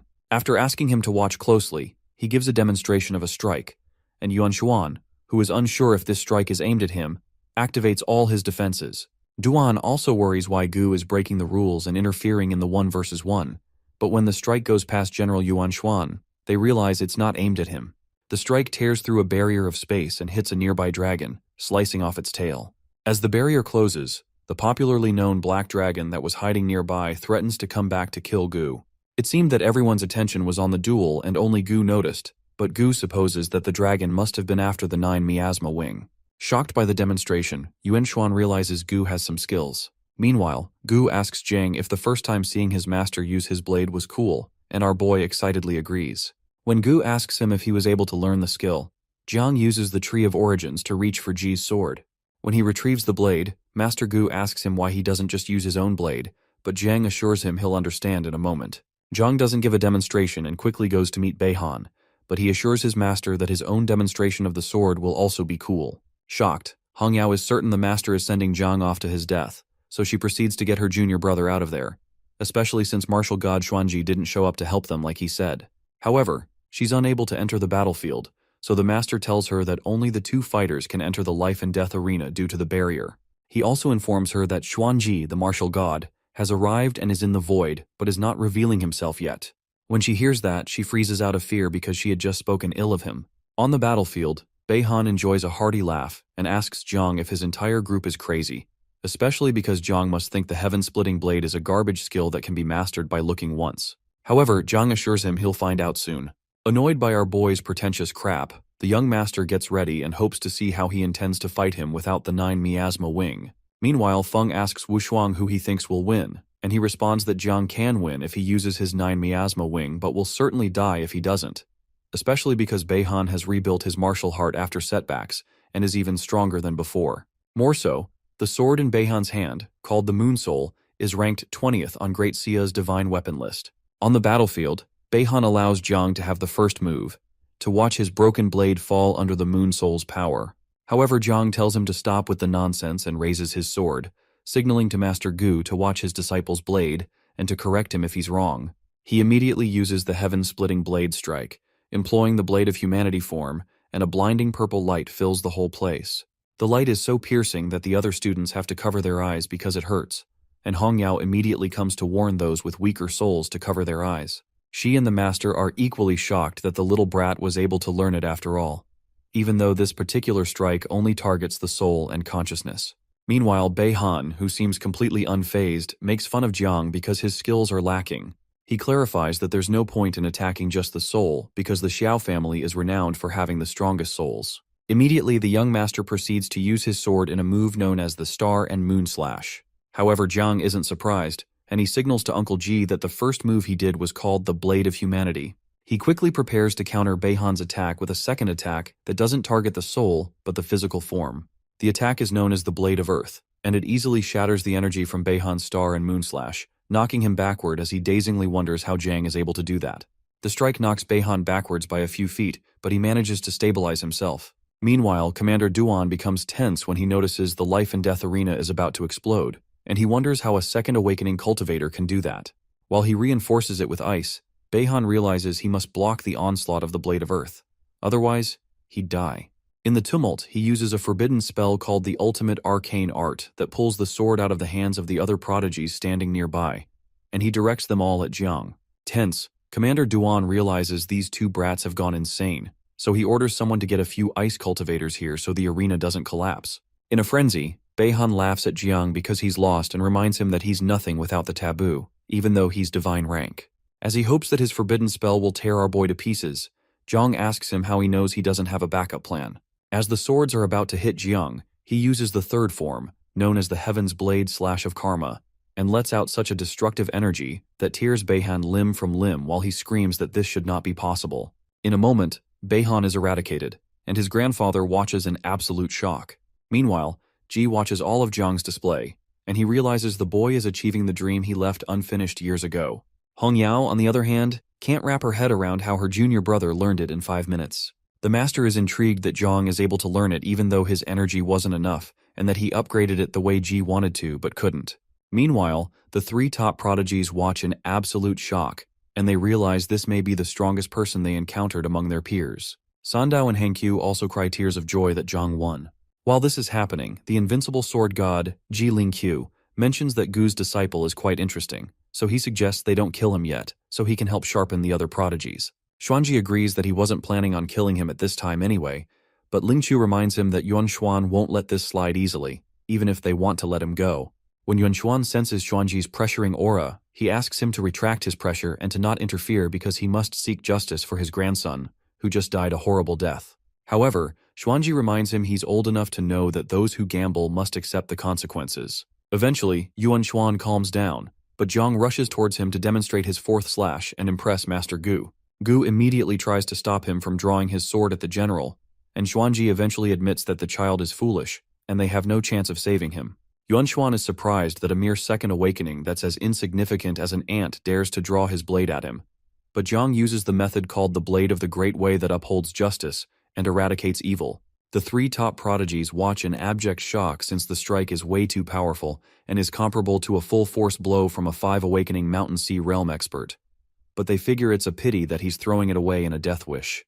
Meanwhile, General Yuanshuan tells the boy that even his master doesn't faze him, but a fresh-faced brat like him dares to challenge him. As Jiang's attack closes in on him, he easily blocks it with a flick of his finger, considering it a puny thing. However, when he looks around, he sees a myriad of 9 miasma wing around him. Jiang explains that he knows that the slash couldn't kill him, and they hadn't said he couldn't use taboo in this fight, so he surrounds the general with 100,000 9 miasma wing and commands them to explode. They all explode around the master, but he appears completely unaffected, so Jiang keeps causing more explosions until he's affected. As the explosions continue, Commander Duan and his men make a run for it. Meanwhile, Yuanshuan decides that this child must be eliminated, lest he becomes a disaster in the future. He immediately activates a curse of water skill called Blood Explosion. Jiang's blood suddenly starts to seep out of his body as it is controlled by Yuanshuan. Yuanshuan immediately commands his veins to contract, and blood begins to spew out of every hole in his body. Ji, who is watching the horrific scene, tries to smash through the barrier, while Hong Yao and Master Gu swing into action to save Jiang. Hankyu and Sandao also jump in to save Jiang, but Hankyu is pulled back by her grandfather, while Sandao is pulled back by her dad, and they ask the ladies if they have a death wish. The ladies quickly ask their wards if they can't do anything to save Jiang, but Sandao's dad apologizes that they don't have anything, while Grandpa Henian explains that anyone cursed with blood explosion is as good as dead. They point out that Gu and his disciples have gone to save him, and they can only hope for the best. Meanwhile, Gu rushes at Yuanshuan and commands him to stop, and Hong Yao asks the old rascal to let go of her junior. However, Yuanshuan asks them to sit back and enjoy the show as Jiang explodes soon. As they both attack him with the heavenly blade, Yuanshuan blocks it with water shields, and he asks Gu if he really thinks he can strike him. Regardless, Gu keeps going to see how many strikes he can take, and Hong Yao joins him. Meanwhile, Jiang screams in pain as he rapidly loses blood, but Yuanshuan laughs and asks the others to say goodbye. Eventually, he crushes him completely, and Jiang explodes in the air. As tears fall from his eyes, Ji screams in horror, and Hong Yao begins to cry too, as her master also watches nearby in shock. Dazed, the ladies believe this can't be happening and Jiang is messing with them, but Yuanshuan's hearty laugh causes the situation to sink in. As Yuanshuan rejoices that he got revenge for Beihan, Gu rushes towards him and determines to kill him even if it costs him his life. When Commander Duan realizes there will be more deaths today, he signals to the warrior god and pleads that he acts before these two cause more casualties. Immediately, Xuanji freezes Hong Yao and Gu in the air, and they consider changing the venue for this battle. However, a 9 miasma mist appears, and Jiang speaks out of it, stating that he and Yuanshuan can fight here and now. Yuanshuan is shocked, and everyone else is more shocked as Jiang manifests again out of the mist. When he reappears, he asks Yuanshuan if he really thought he'd die that easily, and assures him he has more trump cards than he thinks. Yuan Xuan is certain that this is impossible because he saw the boy die with his own eyes, and the 3 top prodigies wonder if Jiang reincarnated. Meanwhile, the ladies hug each other and cry joyfully that Jiang was messing with them. Nearby, Bulong notices the scent of a dead spirit on Jiang and realizes he must have used the Reaper's Order, the thing they got in the spirit village, to prevent death and danger of any magnitude. In the air, Jiang states that it's his turn since the general couldn't kill him. He releases all 5 million of his swarm, and Yuan Xuan realizes this is calamity level. Lingqiu realizes this number is absurd, and Xuanji wonders how someone who awakened recently got so many bugs. Meanwhile, Jiang declares to the general that he will destroy him today, even if it takes risking all of his 9 miasma wing. So he directs them all to tear him into pieces. As the general proceeds to activate another curse, he notices he can't move, which means the warrior god has locked his movements, but he doesn't know why. Even Hangqiu wonders why the warrior god is helping Jiang, but Mr. Luo clarifies that it's the same way we can kill people who owe us little money but treat well those who owe us a ridiculously large amount of money. Great Xia will kill normal taboo users, but for one that also knows the divine blade, and in such little time, it's normal for him to receive special treatment. It would seem that Jiang's decision to reveal his trump card wasn't cockiness, but an intentional gamble. While the 9 miasma explode around the general, he spitefully declares that they will all go to hell and won't be able to kill him so easily because he has a trump card.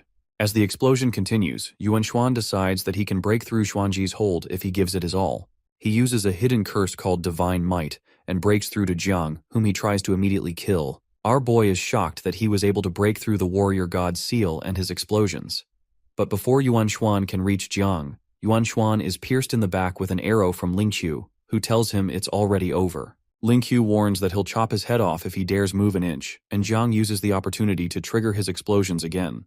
As Yuan Xuan is caught in the explosions, he protests that they can't treat him like this because he's risked his life for this nation, killed beasts, stopped revolts, and defeated the ancient god church. As he declares that he's the pillar that supports Great Xia, the 9 swarm surrounds him and begins to eat up his flesh. With half of his body gone, Yuan Xuan asks Jiang if he'll really kill him, but Jiang tells him to stop asking stupid questions. Eventually, Yuan Xuan admits he was wrong and offers to compensate him if he spares his life. But when Jiang turns to the others for their opinion, they don't utter a word. Eventually, Yuan Xuan calls out to Xuanji to save him and even offers to go fight in the dungeons if that's what it takes.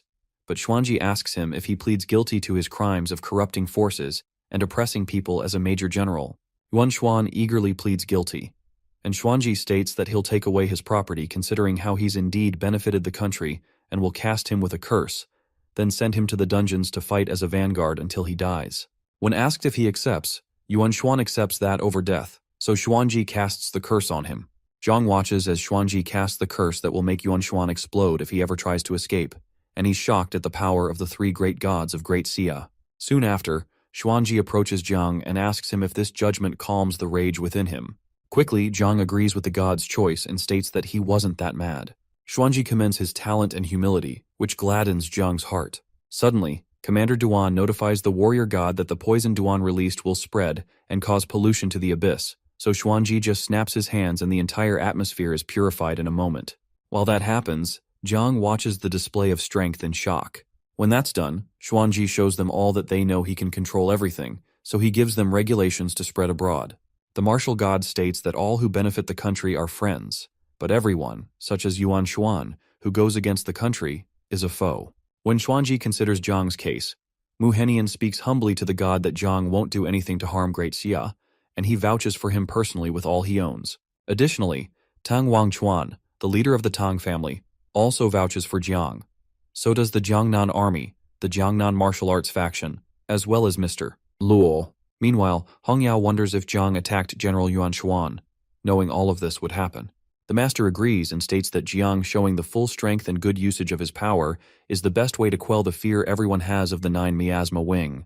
Unfortunately, all of his 9 miasma seem to have exploded during the fight, but Hongyao is certain he'll be able to farm more. Since everyone expresses acceptance for Jiang, Xuanji decides to agree, but he reminds Jiang to know his place and use his powers well. Additionally, the martial god explains that the person that comes out as number 1 in the heaven rank that's to take place in 10 days among the prodigies will get plentiful resources and all privileges.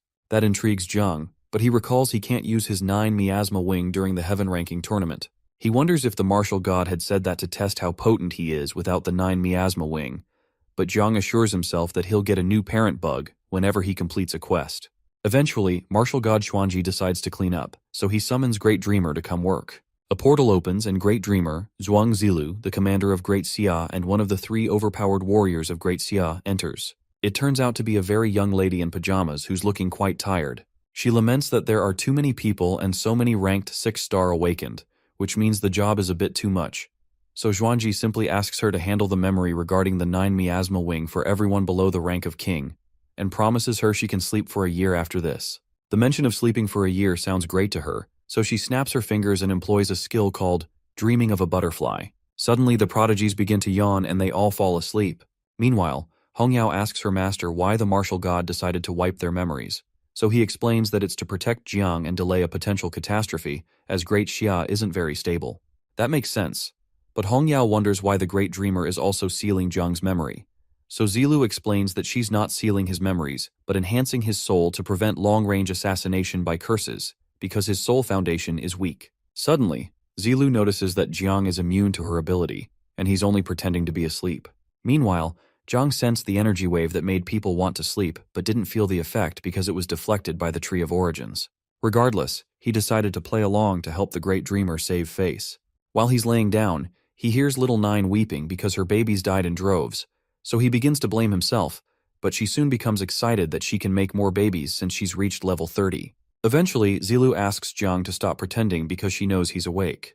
When he realizes he's been caught, he gets up and calls her sister. Surprised, Zilu boasts to Xuanji that Jiang called her sister, and he tells her it's nice, even though he doesn't understand how she's so girlish after 800 years. Zilu grabs Jiang's face and tells him she accepts him as her little brother. Since his soul is strong enough, she won't reinforce it, but she gives him a protective ring to block all mental, soul, and curse-based surveillance as a welcome gift.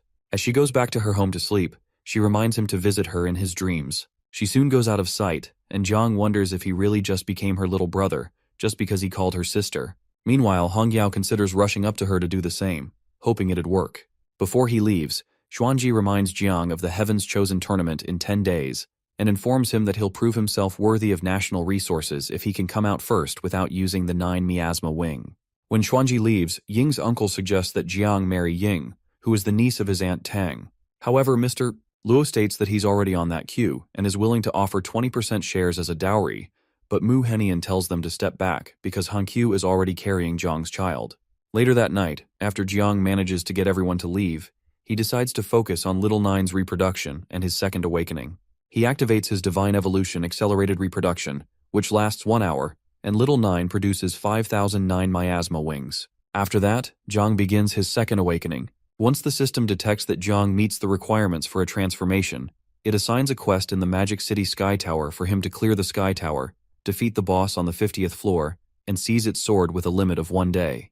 Jiang decides to sell the equipment with him worth billions and convert it to beast blood to help him start raising the second generation of bugs, then head to the Magic City Tower and clear the Sky Tower. Suddenly, the Tree of All Things bears another fruit, and Jiang acquires the ability fruit called Void Eye that allows him to see through, probe, and mark abilities, ignoring stealth, illusions, and skill effects. Excited, he decides to give it a try and spots Ying through the wall, with her abilities displayed right next to her.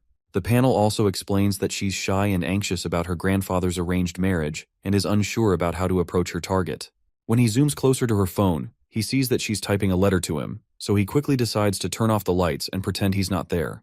The next day, our boy heads to the Magic City Warzone Sky Tower. Inside, folks talk about one Ji Xuanyue, the pride of their Magic City Warzone, who has the highest record from half a year ago for clearing all the floors in the shortest time and topping the second transformation ladder speed record. Jiang overhears them talking about her and recognizes that she's the second-ranked genius in Great Xia and is more powerful than Wu Shuang, and he hopes to meet her when the Heaven's Chosen rankings come around. When it's his turn, he enters the Sky Tower and is taken to the first floor. He's told that the monster strength will automatically adjust to the entrance level, and he sees some scary-looking monsters on that level. Using his Void Eye probe ability, he learns that the monsters are level 40 fallen elves. This is only the first floor, but the monster level is already high, and its combat rating isn't low. He fears that he'll start facing level 90 monsters at the 50th level, and he realizes it's no wonder that Ji Xuanyue could only clear up to the 40th level. However, no matter how tough, they're all food for his bugs, so Jiang releases the bugs to enjoy the buffet. When Little Nine excitedly pleads that she also wants to eat, Jiang assures her that he'll give her something tasty later. Somewhere else, a young man named Ying Zhan, the top talent of Great Xia, meditates in a cave. He's soon interrupted by his uncle named Fang, who brings the latest intel. However, Zhan clarifies that there's no need to show him intel about Wu Shuang and Jishuan Yue, even though they're at god level since there's still a big difference between gods. Uncle Fang quickly clarifies that the information is about Gu Kaitan's new disciple, Jiang Chen, who is a god-level spirit trainer. Surprised, Zhan asks his uncle why he should care about a creation type, so his uncle informs him that he killed Xiao Beihan and also stood up to the National Guard and lived. Surprised, Zhan collects the paper and reads about all of Jiang's latest achievements, which he finds interesting. However, Zhan thinks it's a pity that Jiang won't be able to use his 9 miasma in the Tianjiao tournament, since it would make things a bit exciting. Meanwhile, Great Xia's second talent, Ji Xuanyue, does some practice and shoots some monsters with arrows.